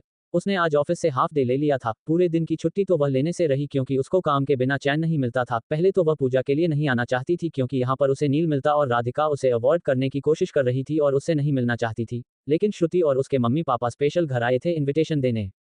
ऊपर से सरिता जी ने बताया कि जब रूही छोटी थी तब श्रुति के मम्मी पापा उसे बहुत प्यार से रखते और उसके लिए बहुत सारे गिफ्ट्स और चॉकलेट्स भी लेकर आते थे। जब रूही के मम्मी पापा की मौत हुई तब भी श्रुति के मम्मी पापा ने रूही को संभालने में काफी मदद की थी, इसीलिए राधिका उनका मान रखने के लिए मंदिर आई हुई थी पूजा के लिए। अक्षत दूर खड़ा कब से रूही को ही देख रहा था। जब रूही की नजर उस पर पड़ती है तो अक्षत उसे धीमे से एक आंख मार देता है। रूही ये देखकर चौंक जाती है और तुरंत अपनी नजरें घुमा देती है। अक्षत ये देखकर हंसने लगता है। अक्षत ने आज पूजा की वजह से कुर्ता पहन रखा था जो उस पर काफी अच्छा लग रहा था। राधिका आज पहली बार अक्षत को शर्ट और फॉर्मल के अलावा ट्रेडिशनल लुक में देख रही थी। उसे अक्षत इस कुर्ते में काफी हैंडसम लग रहा था। अब वो तो लगेगा ही क्योंकि अक्षत वाकई में बहुत हैंडसम लग रहा था। आज पहली बार अक्षत ने भी रूही को ट्रेडिशनल ड्रेस में देखा था, वरना हमेशा तो रूही वेस्टर्न या तो प्रोफेशनल कपड़े ही डालती थी, लेकिन आज उसने व्हाइट ड्रेस पहनी हुई थी जिसके ऊपर गोल्डन बॉर्डर वाला नेट का दुपट्टा पहना था, कानों में बड़े से झुमके डाल रखे थे और बालों को खुला छोड़ दिया था। उसने बिल्कुल भी मेकअप नहीं किया था लेकिन फिर भी वह बहुत ही सुंदर दिख रही थी। उसका ये लुक उसकी खूबसूरती को और भी निखार रहा था। उसकी बिना मेकअप वाली सूरत में एक प्राकृतिक चमक थी जो किसी भी कृत्रिम सौंदर्य से कहीं अधिक प्रभावशाली थी। अक्षत का दिल तेजी से धड़कने लगा। उसने कभी रूही को इस रूप में नहीं देखा था। उसकी आंखों में एक अलग ही चमक थी और उसके होठों पर हल्की सी मुस्कान उसे और भी आकर्षक बना रही थी। अक्षत सोचने लगा, रूही की इस सिंपल सी ड्रेस में भी कितनी प्यारी लग रही है। उसकी मासूमियत से भारी हुई शक्ल ही तो उसे सबसे अलग बनाती है। उसके चेहरे पर ये शांति और पवित्रता देखकर मन को कितनी शांति मिल रही है। वो सोचने लगा, उसकी बिना मेकअप वाली सूरत में छुपी ये खूबसूरती, यही तो असली सौंदर्य है। उसके चेहरे की ये चमक, शायद यही वजह है कि मैं उसके इतना करीब महसूस करता हूँ। उसकी सादगी में ही उसकी असली सुंदरता छुपी है। पता नहीं क्यों पूरे वक्त अजीब से वेस्टर्न कपड़े पहन के घूमती रहती है। उसके सिवा जब देखो तब प्रोफेशनल कपड़े पहनकर काम में घुसी रहती है और आज कितनी प्यारी लग रही है इस ड्रेस में। वैसे तो ये हमेशा ही मुझे बहुत प्यारी लगती है मगर आज कुछ खास है यारा। अक्षत को मन में एक अजीब सी खुशी और शांति का एहसास हुआ। उसने महसूस किया कि रूही सिर्फ बाहरी रूप से ही नहीं बल्कि आंतरिक रूप से भी बेहद खूबसूरत है। यही सोचते हुए उसने अपनी नजरें झुका ली और मन ही मन भगवान को थैंक यू बोला कि उसकी जिंदगी में रूही जैसी लड़की आई है। मंदिर के आंगन में सुबह सुबह का माहौल था। हर तरफ धूप, अगरबत्ती और फूलों की खुशबू फैली हुई थी। मंदिर को रंग बिरंगे फूलों और रोशनी से सजाया गया था। नील के परिवार ने आज एक बड़ी पूजा का आयोजन किया था और सभी लोग इस पवित्र अवसर पर एकत्रित हुए थे। आरुषि तो कब से नील को देखने में ही बिजी थी। उसके नजरें सबसे छुपते हुए बार बार नील के ऊपर ही जा रही थी और नील आज काफी हैंडसम भी लग रहा था। अब आरुषि तो पहले से ही उसकी दीवानी हो चुकी थी, ऊपर से इस वक्त नील को ट्रेडिशनल कुर्ते में देख रही थी।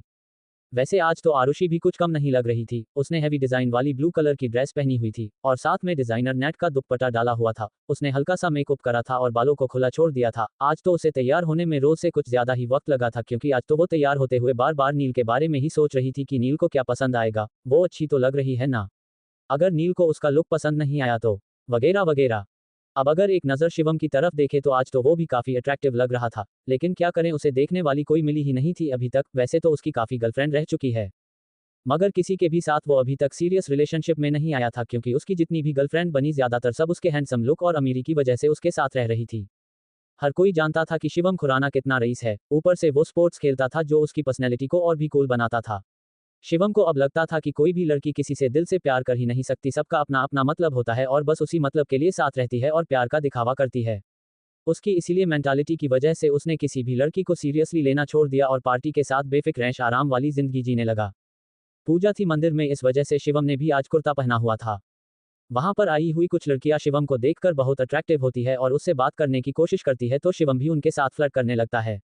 वैसे लड़कियां तो सैम को देखकर भी अपने होश खो देती थी और उससे बात करने का मौका ढूंढ रही थी, मगर हमारा सैम तो अपनी सेनोरिटा के पीछे इतना बिजी हो चुका था कि उसका ध्यान ही नहीं था अपने आसपास। वो जब से मंदिर पहुंचा था तब से बस श्रुति को ही ढूंढ रहा था, लेकिन उसे वो कहीं पर भी नहीं दिख रही थी। सैम मंदिर के प्रांगण में खड़ा था और लगातार श्रुति को ढूंढ रहा था। उसने मंदिर के हर कोने में नजर दौड़ाई, लेकिन उसे श्रुति कहीं नजर नहीं आई। अचानक उसकी नजरें श्रुति पर पड़ीं, जो मंदिर के अंदर पूजा का काम कर रही थी। उसने पारंपरिक स्किन कलर की भारी ड्रेस पहनी हुई थी, जो उस पर बेहद खूबसूरत लग रही थी। उसकी चमकदार मुस्कान और सजीली सजावट ने सैम का दिल जीत लिया। और इत्तेफाक से श्रुति और सैम ने आज मैचिंग कपड़े पहन लिए थे, क्योंकि सैम ने कुछ उसी कलर का कुर्ता पहन रखा था। सैम अपने आप को संभालते हुए धीरे धीरे श्रुति के पास पहुंचा और हल्की सी मुस्कान के साथ उससे बात करने की कोशिश करने लगा। सैम, हे श्रुति, तुम सच में आज बहुत सुंदर लग रही हो। ऐसा लग रहा है जैसे किसी स्वर्ग की परी को देख रहा हूं। श्रुति मुस्कुराते हुए लेकिन थोड़ा अनजान बनते हुए, थैंक यू सैम, लेकिन अभी पूजा का काम है, थोड़ी देर बाद बात करेंगे। सैम, अरे पूजा का काम तो चलता रहेगा, क्या मैं कुछ मदद कर सकता हूँ? श्रुति थोड़ा और भाव खाते हुए, मदद? हाँ, तुम ये फूल भगवान के चरणों में चढ़ा सकते हो, लेकिन ध्यान रखना सही ढंग से चढ़ाएं। सैम खुश होकर, बिल्कुल, मैं पूरी कोशिश करूंगा कि सबसे अच्छे तरीके से फूल चढ़ाऊं। वैसे ये ड्रेस तुम पर सच में बहुत जच रही है। श्रुति, थैंक यू सैम, पर ये सब बातें बाद में भी हो सकती हैं, अभी ध्यान पूजा पर ही रखें। सैम थोड़ा और फ्लर्ट करते हुए, ठीक है, लेकिन एक बात कहूं, तुम सिर्फ इस ड्रेस में नहीं, हमेशा ही बहुत खूबसूरत लगती हो। श्रुति हल्के से हंसते हुए, अच्छा, ये तो तुम रोज ही कहते हो। सैम, क्योंकि ये सच है। वैसे तुम मुझे इग्नोर करने की कितनी भी कोशिश करो, लेकिन मैं तो तुम्हारे पास ही रहूंगा और ऐसे ही बोलता रहूंगा। श्रुति, देखते हैं सैम, अभी तो पूजा में ध्यान लगाओ। सैम मुस्कुराते हुए, मन में ठीक है, पूजा पर ध्यान दे रहा हूं, लेकिन मन तो तुम्हारे पास ही रहेगा। श्रुति हंसते हुए, अच्छा, अब ऐसे देख क्या रहे हो, जल्दी से फूल चढ़ाओ और पूजा में ध्यान दो। सैम ने फूलों को भगवान के चरणों में चढ़ाया और फिर श्रुति के पास आकर खड़ा हो गया। उसकी नजरों में श्रुति के लिए प्यार और सम्मान साफ झलक रहा था। श्रुति ने भी सैम की सच्चाई और मासूमियत को महसूस किया और हल्की सी मुस्कान के साथ पूजा में ध्यान लगाया। पूजा के माहौल में भी उनके बीच की केमिस्ट्री साफ दिखाई दे रही थी, लेकिन सैम का तो मुंह उतर गया था। आखिर इतनी साफ हिंट देने के बाद भी श्रुति सैम की फीलिंग्स को नहीं समझ रही थी या फिर जानबूझकर इग्नोर करने की कोशिश कर रही थी। पूजा का समय नजदीक आ रहा था और सभी मंदिर के प्रांगण में इकट्ठा हो रहे थे। रूही ने सबसे पहले आरुषि की दादी के पास जाकर प्रणाम किया। रूही, दादी, आपकी तबीयत तो ठीक है ना? काफी वक्त बाद मिले। दादी, अरे नहीं बेटा, बस तुम्हारे सबके साथ होने से सब भूल जाती हूँ। मुकेश जी, नील, बेटा, सारा काम ठीक से हो गया ना? और तुम्हारे पापा कहाँ है? दिखाया नहीं दे रहे। नील, हाँ अंकल, वो बाहर पार्किंग में है, बस आते ही होगे। श्रुति और आरुषि मंदिर के आंगन में खड़ी थीं। आरुषि, श्रुति, यहाँ आकर मन को कितनी शांति मिलती है ना? एकदम सुकून महसूस हो रहा है। श्रुति उसे चिढ़ाते हुए, वो तो होगा ही ना, मेरे भाई हो यहाँ पर हाजिर है, तो तेरे मन में तो लड्डू फूटने ही है। आरुषि, शह, धीरे बोल यार, कोई सुन लेगा।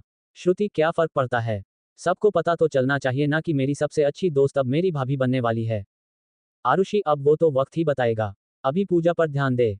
श्रुति, हम, वैसे सब लोग काफी खुश नजर आ रहे हैं और देखो, सैम भी कितना खुश है। आरुषि, क्या तुम्हें वो खुश लग रहा है? श्रुति, हाँ क्यों?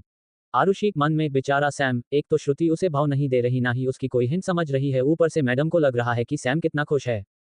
भगवान, इन दोनों का कुछ नहीं हो सकता। श्रुति, ओए, क्या सोच रही है, फिर से भाई के ख्यालों में खो गई क्या? आरुषि, ना, बस यूं ही। श्रुति, यार वैसे एक बात पूछूं? आरुषि, हाँ बोल ना। श्रुति, वो उस दिन सैम बोल रहा था ना, किसी से प्यार करता है, कौन है वो लड़की, तुझे तो पता ही होगा ना? आरुषि को ये सुन के हंसी आती है, लेकिन वो बहुत कंट्रोल करते हुए कहती है, हाँ वो प्यार तो करता है, लेकिन तुझे क्या करना है जान के? श्रुति, नहीं बस मैं तो ऐसे ही पूछ रही थी, आखिर वो मेरा दोस्त है, इतना तो जान सकती हूँ ना? आरुषि, ठीक है तो फिर उसी से पूछ लेना। श्रुति, हाँ ठीक है, मत बता, चल अभी, वरना सब डांटेंगे कि पूजा छोड़ के बातों में लगे हैं हम।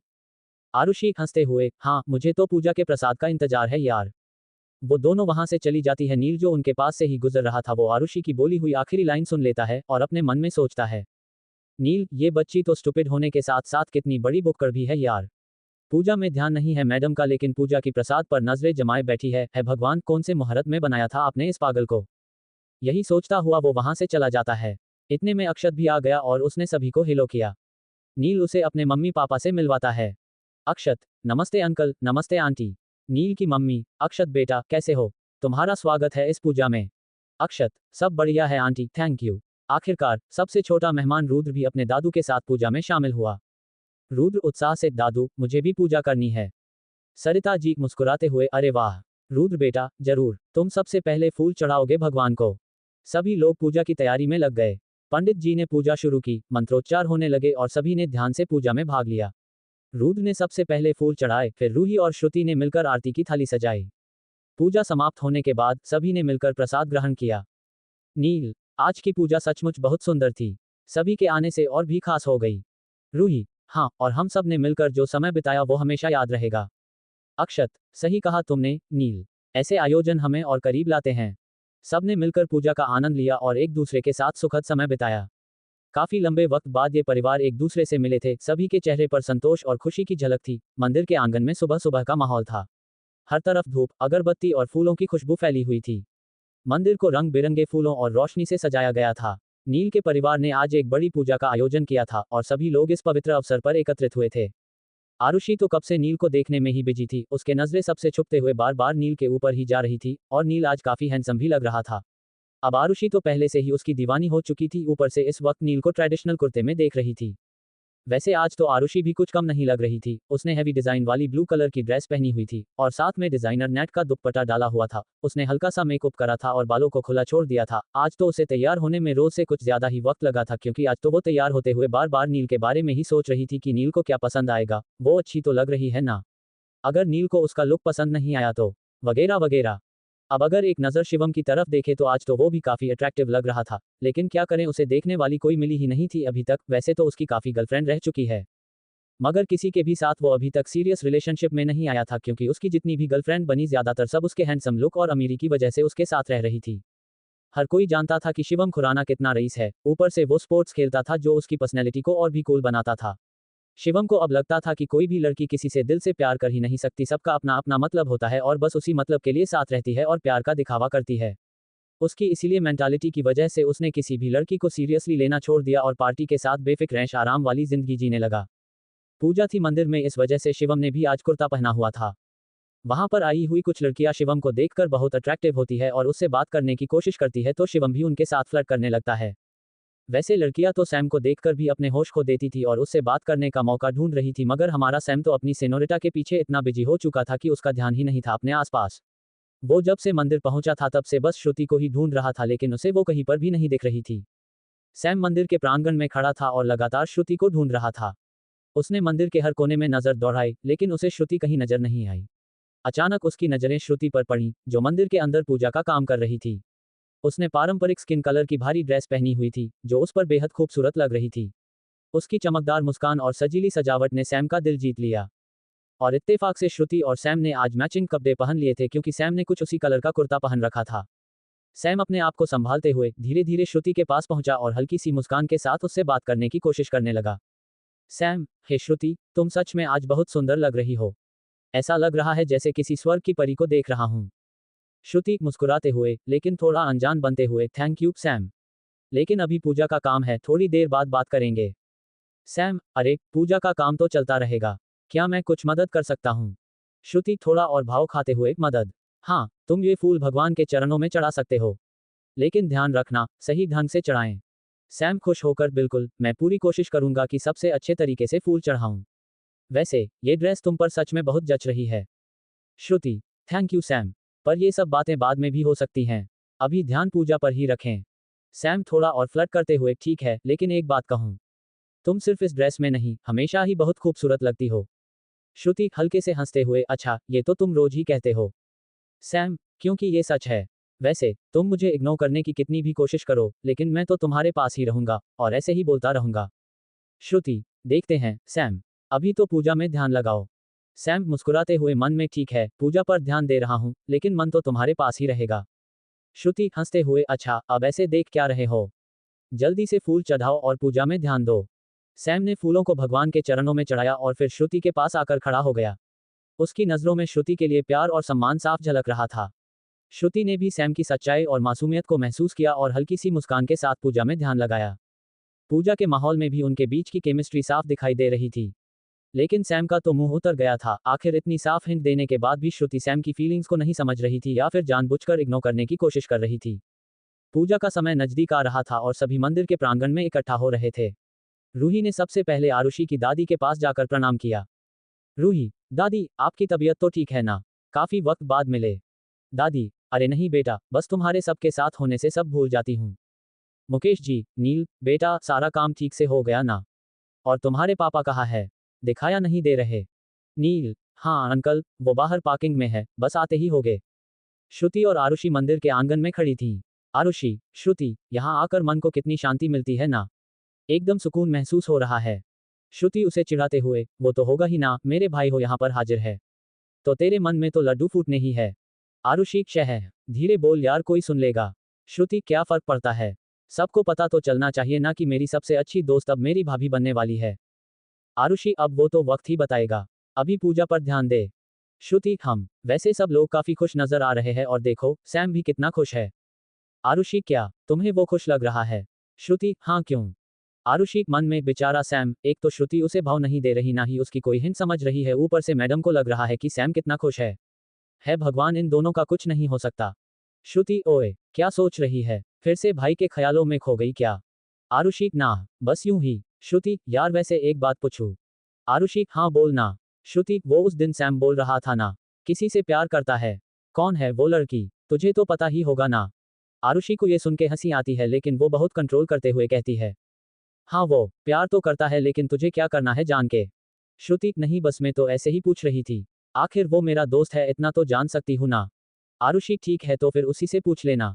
श्रुति, हाँ ठीक है, मत बता चल अभी वरना सब डांटेंगे कि पूजा छोड़ के बातों में लगे हैं हम। आरुषि हंसते हुए, हाँ मुझे तो पूजा के प्रसाद का इंतजार है यार। वो दोनों वहां से चली जाती है। नील जो उनके पास से ही गुजर रहा था वो आरुषि की बोली हुई आखिरी लाइन सुन लेता है और अपने मन में सोचता है, नील, ये बच्ची तो स्टूपिड होने के साथ साथ कितनी बड़ी बुक्कड़ भी है यार। पूजा में ध्यान नहीं है मैडम का लेकिन पूजा की प्रसाद पर नजरें जमाए बैठी है भगवान, कौन से मुहूर्त में बनाया था आपने इस पागल को? यही सोचता हुआ वो वहां से चला जाता है।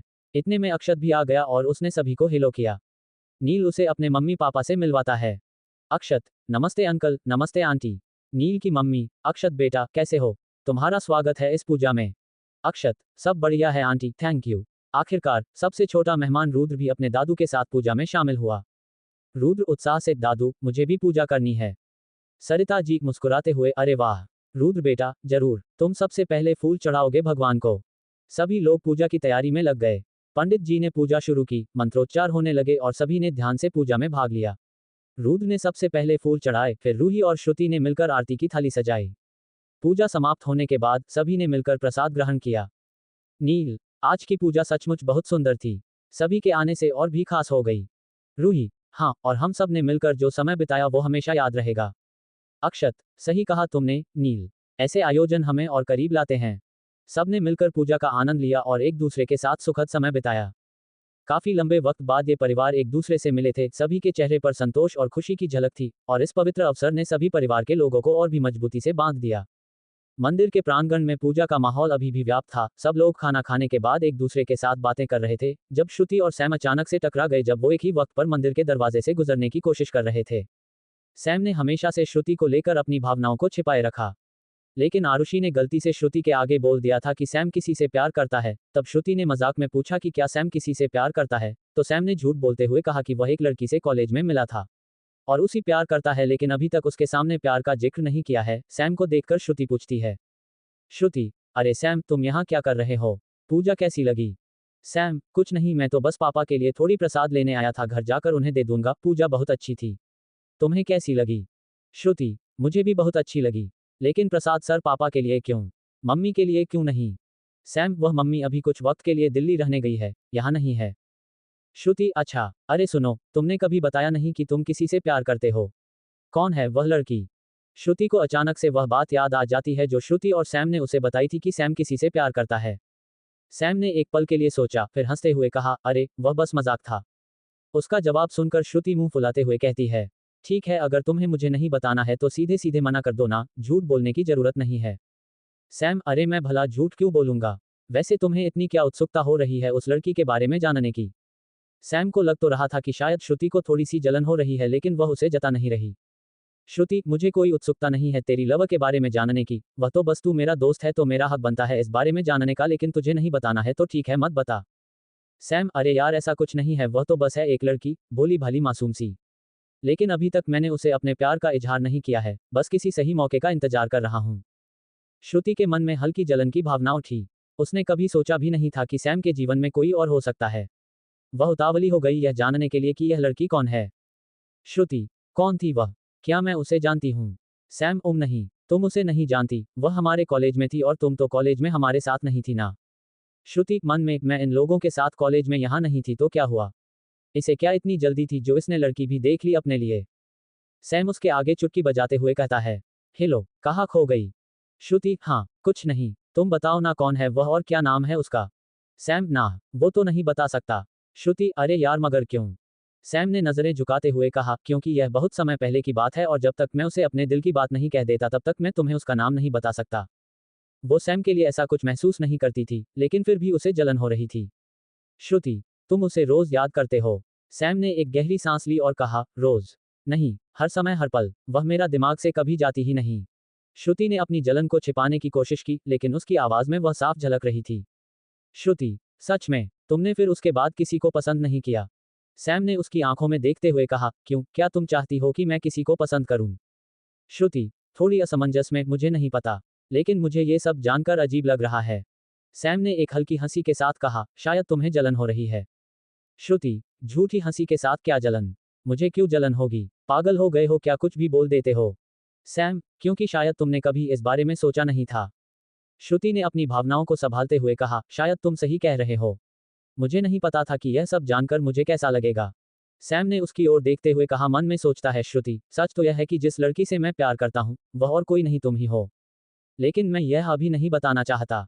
मैंने हमेशा से तुम्हें अपने दिल में रखा है, पर कभी हिम्मत नहीं जुटा पाया कि तुम्हें बता सकूं। लेकिन अब मैं और इंतजार नहीं करना चाहता, बहुत जल्द ही मैं तुम्हें अपने दिल की बात बता दूंगा, तुम्हारा फैसला चाहे जो भी होगा मुझे मंजूर रहेगा। लेकिन अब मैं और ज्यादा अपनी फीलिंग्स को तुमसे छुपा नहीं सकता, मैं नहीं चाहता कि तुम फिर से मुझसे दूर हो जाओ। श्रुति, सैम, हेलो, किस सोच में डूब गए तुम? सैम उसकी आवाज सुनकर होश में आता है और फिर जानबूझकर श्रुति को चिढ़ाने के लिए कहता है, कुछ नहीं यार, बस तुमने मेरे प्यार की बात छेड़ दी तो मुझे उसकी याद आ गई। हाय कितनी प्यारी है वह। मन तो करता है कि अभी जाकर उसे बोल दूं और शादी के लिए पूछ लूं। शादी की बात सुनकर श्रुति बहुत शौक हो जाती है। क्या शादी? सैम, क्या तुम उसे लेकर इतने सीरियस हो कि तुमने शादी तक का फैसला कर दिया? सैम, ऑफ कोर्स श्रुति, मैंने कोई टाइम पास करने के लिए तो प्यार नहीं किया है ना। मैं सच में उसे लेकर बहुत सीरियस हूं और उसी से शादी भी करना चाहता हूं। तुम बस प्लीज मेरे लिए प्रार्थना करो कि वह मुझे शादी के लिए हाँ कह दे जब मैं उससे पूछूं। श्रुति अपने भाव छुपाते हुए कहती है, तुम बस हमेशा खुश रहो। तभी उनके पास रूही आती है और उनसे बात करती है। रूही, अरे क्या बातें हो रही है, मुझे भी बताओ। श्रुति, अरे रूही, अच्छा हुआ जो तू आ गई, ये सैम तो बताने से रहा, लेकिन तुझे तो पता ही होगा ना, तो तू ही मुझे बता दे अब। रूही कंफ्यूज होते हुए कहती है, क्या बताना है मुझे, किस बारे में बात हो रही है? श्रुति, अरे ये सैम किसी लड़की से प्यार करता है ना, तो उसका नाम क्या है और कौन है वह?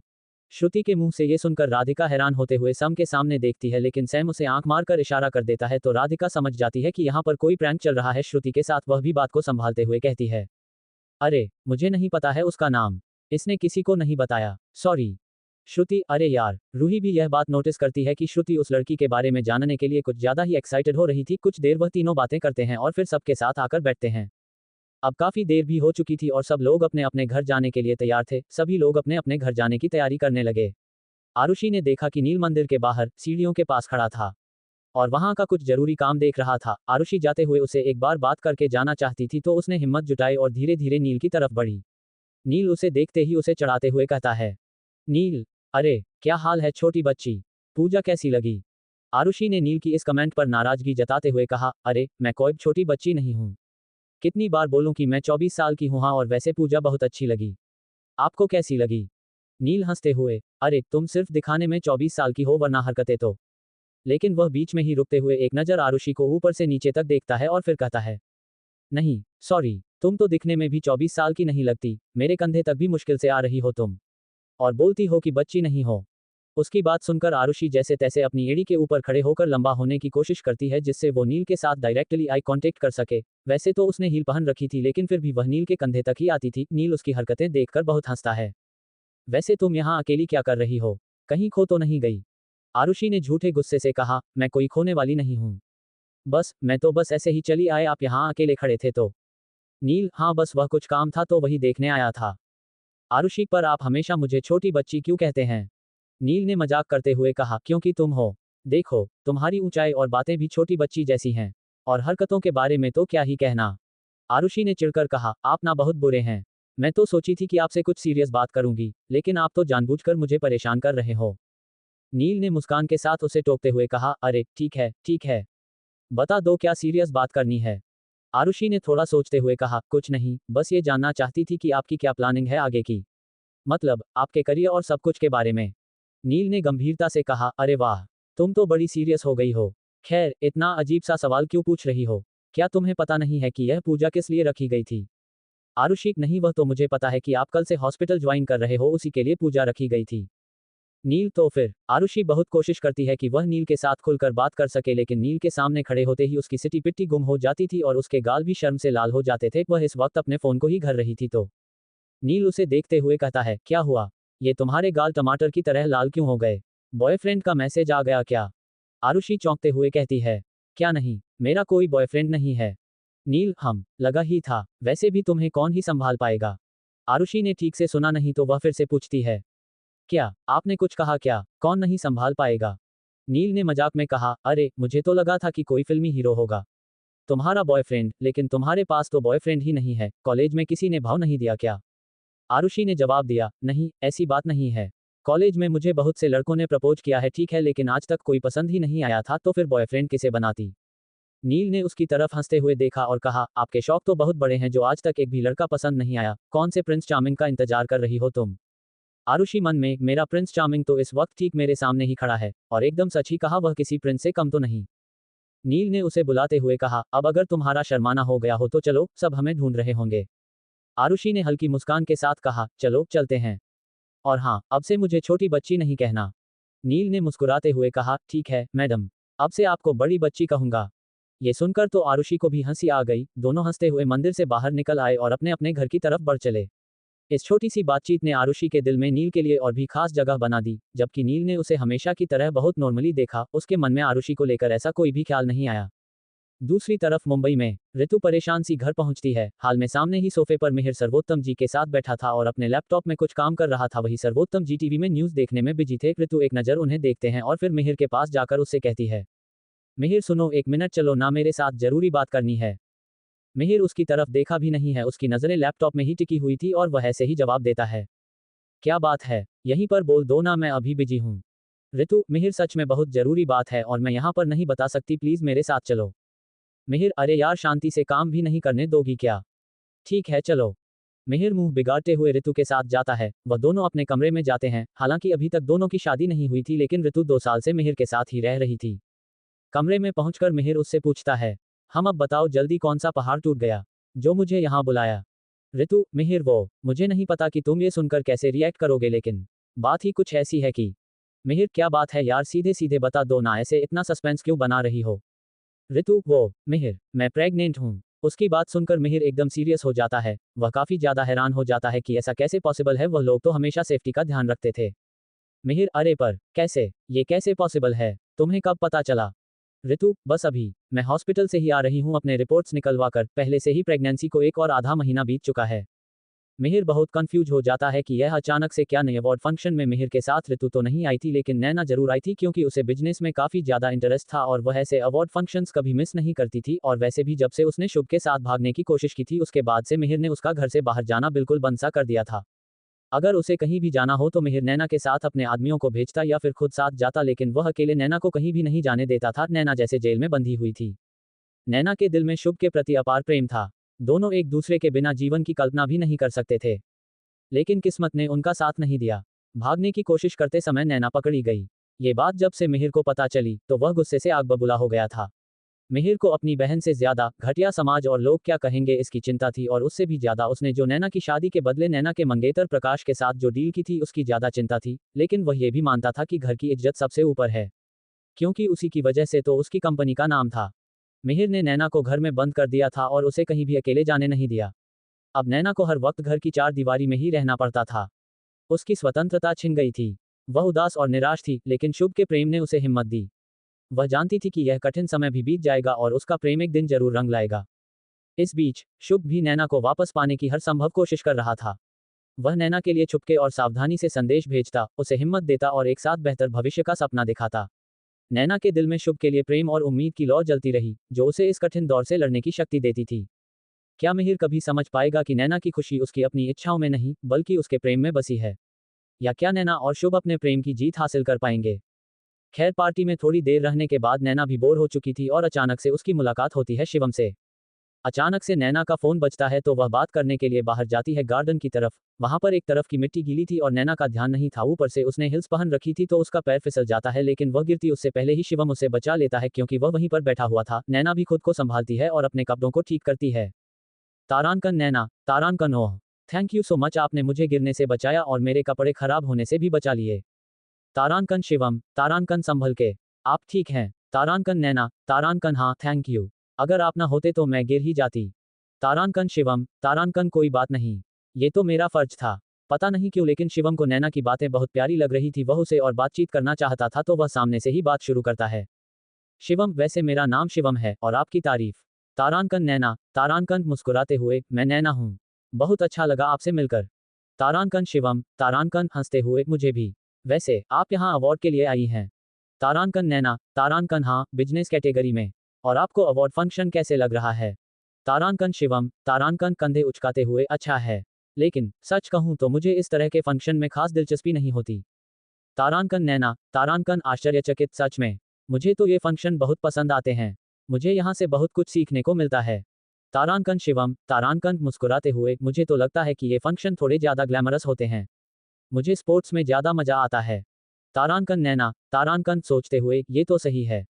हर किसी की पसंद अलग होती है। लेकिन बिजनेस में आपको कोई इंटरेस्ट नहीं है? तारांकन शिवम, तारांकन हंसते हुए, बिल्कुल भी नहीं। मुझे लगता है कि बिजनेस बहुत कॉम्प्लिकेटेड होता है। मैं अपनी स्पोर्ट्स की दुनिया के साथ ही खुश हूँ। तारांकन नैना, तारांकन सहमत होते हुए, हाँ ये तो है। लेकिन मुझे बिजनेस में चुनौतियों का सामना करना अच्छा लगता है। इससे मुझे प्रेरणा मिलती है। तारांकन शिवम, तारांकन सिर हिलाते हुए, ये बहुत अच्छी बात है। मुझे लगता है कि हमें वही करना चाहिए जो हमें खुशी दे। तारांकन नैना, तारांकन मुस्कुराते हुए, बिल्कुल सही कहा आपने। वैसे अगर आपको बिजनेस में कोई इंटरेस्ट नहीं है तो आप यहाँ कैसे आए? तारांकन शिवम, तारांकन वह मेरा भाई एक बहुत ही सक्सेसफुल बिजनेसमैन है और उसके साथ मेरे दो दोस्त भी आए हैं। उसमें से हमारी एक दोस्त नॉमिनेट भी हुई है best businessman of the year award के लिए, तो मैं उसे सपोर्ट करने आया हूँ। और अगर सच कहूँ तो वह लोग मुझे जबरदस्ती उठाकर लाए हैं, ऐसा भी कह सकते हैं। नैना हंसने लगती है उसकी बात सुनकर, फिर मुस्कुराते हुए, अच्छा किया। दोस्तों के लिए हमेशा समय निकालना चाहिए। तारांकन शिवम, तारांकन मुस्कुराते हुए, हाँ बिल्कुल। वैसे मुझे आपके बिजनेस के बारे में जानने में दिलचस्पी हो रही है। क्या आप मुझे इसके बारे में और बताएंगी? क्या आपने भी अपना खुद का बिजनेस शुरू किया है? तारांकन नैना, तारांकन खुश होते हुए, नहीं, मैं काम के लिए नहीं जाती। वह दरअसल हमारी कंपनी मेरा भाई संभालता है। उन लोगों को कुछ खास पसंद नहीं कि मैं ऑफिस के कामों में दखल दूं, बस ऐसे ही छोटी मोटी पार्टियों में जाने की परमिशन दे देते हैं। वैसे यहाँ पर भी वह मेरे साथ ही आए हुए हैं। तारांकन नैना, तारांकन शांत और गंभीर स्वर में, मेरे पापा और भाई को पसंद नहीं कि मैं बिजनेस और ऑफिस के कामों में दखल दूं। तारांकन शिवम, तारांकन आश्चर्यचकित, सच में? लेकिन क्यों? तारांकन नैना, तारांकन थोड़ा उदास, उन्हें लगता है कि बिजनेस सिर्फ मर्दों के लिए होता है। वो चाहते हैं कि मैं घर के कामों पर ध्यान दूं और बिजनेस में दखल न दूं। यहाँ तक कि उन्होंने तो मेरी शादी भी फिक्स कर दी है। ये कहकर कि अब मेरी उम्र हो चुकी है और लड़कियों को इतनी उम्र में शादी कर लेनी चाहिए। तारांकन शिवम, तारांकन गंभीरता से, ये तो गलत है नैना। आप में इतनी काबिलियत है और आपके पास इतने अच्छे आइडियाज हैं। आपके परिवार को आपकी योग्यता को समझना चाहिए। और ऐसा किसने कहा कि लड़कियों को इतनी उम्र में शादी कर लेनी चाहिए? शादी कब और किसके साथ करनी है वह फैसला खुद एक लड़की ही ले सकती है अपने लिए, और कोई नहीं, किसी का उतना हक नहीं बनता। तारांकन नैना, तारांकन मुस्कुराते हुए, थैंक यू शिवम। लेकिन ये बातें कहना आसान है, उन्हें समझाना बहुत मुश्किल है। सब लोग आपकी तरह खुले दिल वाले नहीं होते जो सबकी भावना को समझे। तारांकन शिवम, तारांकन सहानुभूति से, मुझे समझ में आता है। लेकिन आपको खुद पर विश्वास रखना होगा। आप जो कर रही हैं वो बहुत महत्वपूर्ण है। तारांकन नैना, तारांकन सिर हिलाते हुए, हाँ मैंने हार नहीं मानी है। मैं धीरे धीरे अपने काम से उन्हें साबित करूंगी कि मैं भी बिजनेस में सफल हो सकती हूँ। तारांकन शिवम, तारांकन प्रोत्साहित करते हुए, बिल्कुल सही सोच है। और याद रखें, जब भी आपको किसी से बात करने की जरूरत हो या सपोर्ट चाहिए हो तो आप मुझसे कांटेक्ट कर सकती है, मैं आपको सपोर्ट करूंगा। क्योंकि मेरी दोस्त भी सिर्फ 23 साल की है और उसने बहुत बड़ी कामयाबी हासिल की है। उसने साबित किया है कि लड़कियां भी लड़कों से काम नहीं है, तो मैं चाहता हूं कि तुम भी उसकी तरह ही अपनी लाइफ में सक्सेसफुल बनो। तुम भी मुझे बिल्कुल उसके जैसी ही लग रही हो। तारांकन नैना। तारांकन आभार व्यक्त करते हुए, थैंक यू शिवम। ये सुनकर बहुत अच्छा लगा। तारांकन शिवम। तारांकन मुस्कुराते हुए, कोई बात नहीं। और हाँ, अगर कभी आपको किसी क्रिएटिव आइडिया या इंस्पिरेशन की जरूरत हो तो मुझे बताना। मैं आपकी मदद करने के लिए हमेशा तैयार हूँ। मैं आपको मेरी दोस्त से कांटेक्ट करवाऊंगा। तारांकन नैना। तारांकन मुस्कुराते हुए, जरूर। हम दोनों अलग अलग क्षेत्रों में हैं, लेकिन शायद एक दूसरे से बहुत कुछ सीख सकते हैं और एक दूसरे की काफी मदद कर सकते हैं। तारांकन शिवम। तारांकन हंसते हुए, बिल्कुल। और यही तो असली खूबसूरती है, अलग होते हुए भी हम एक दूसरे के सहायक बन सकते हैं। उसके बाद दोनों वापस अवार्ड फंक्शन में अंदर आ जाते हैं और शिवम अक्षत के पास चला जाता है और नैना भी वापस मिहिर के पास जाकर बैठ जाती है। शिवम नैना के बारे में सोचकर खुश होता था कि वह अपने सपनों के लिए कितनी मेहनत कर रही है और अपने लक्ष्यों को प्राप्त करने के लिए कितनी दृढ़ है। उसे नैना का आत्मविश्वास और महत्वाकांक्षा बहुत प्रेरणादायक लगते थे। लेकिन इसके बावजूद शिवम अपने विचारों को नैना से आगे नहीं बढ़ने देता। वह जानता था कि उसे सीरियस रिलेशनशिप में कोई दिलचस्पी नहीं है और वह किसी भी लड़की को उस नज़र से नहीं देखता था। अपने रचनात्मक काम और व्यक्तिगत स्वतंत्रता को प्राथमिकता देते हुए शिवम ने नैना के बारे में ज्यादा सोचने से खुद को रोक लिया और अपने जीवन में उसी तरह आगे बढ़ता रहा जैसा वह पहले था। मिहिर भी कब से रूही को ही नोटिस कर रहा था, लेकिन रूही उसे कब से इग्नोर कर रही थी। वह ऐसे बिहेव कर रही थी जैसे उसे पता ही नहीं है कि मिहिर भी यहाँ आया हुआ है। मिहिर को समझ नहीं आ रहा था कि उसकी कंपनी के साथ इतनी बड़ी डील करने के बाद भी रूही उससे बात करने क्यों नहीं आ रही। आखिरकार वो खुद ही रूही से मिलने चला जाता है। मिहिर ने खुद ही पहल करने का फैसला किया और रूही अग्रवाल से बात करने चला गया, क्योंकि रूही उसे लगातार इग्नोर कर रही थी।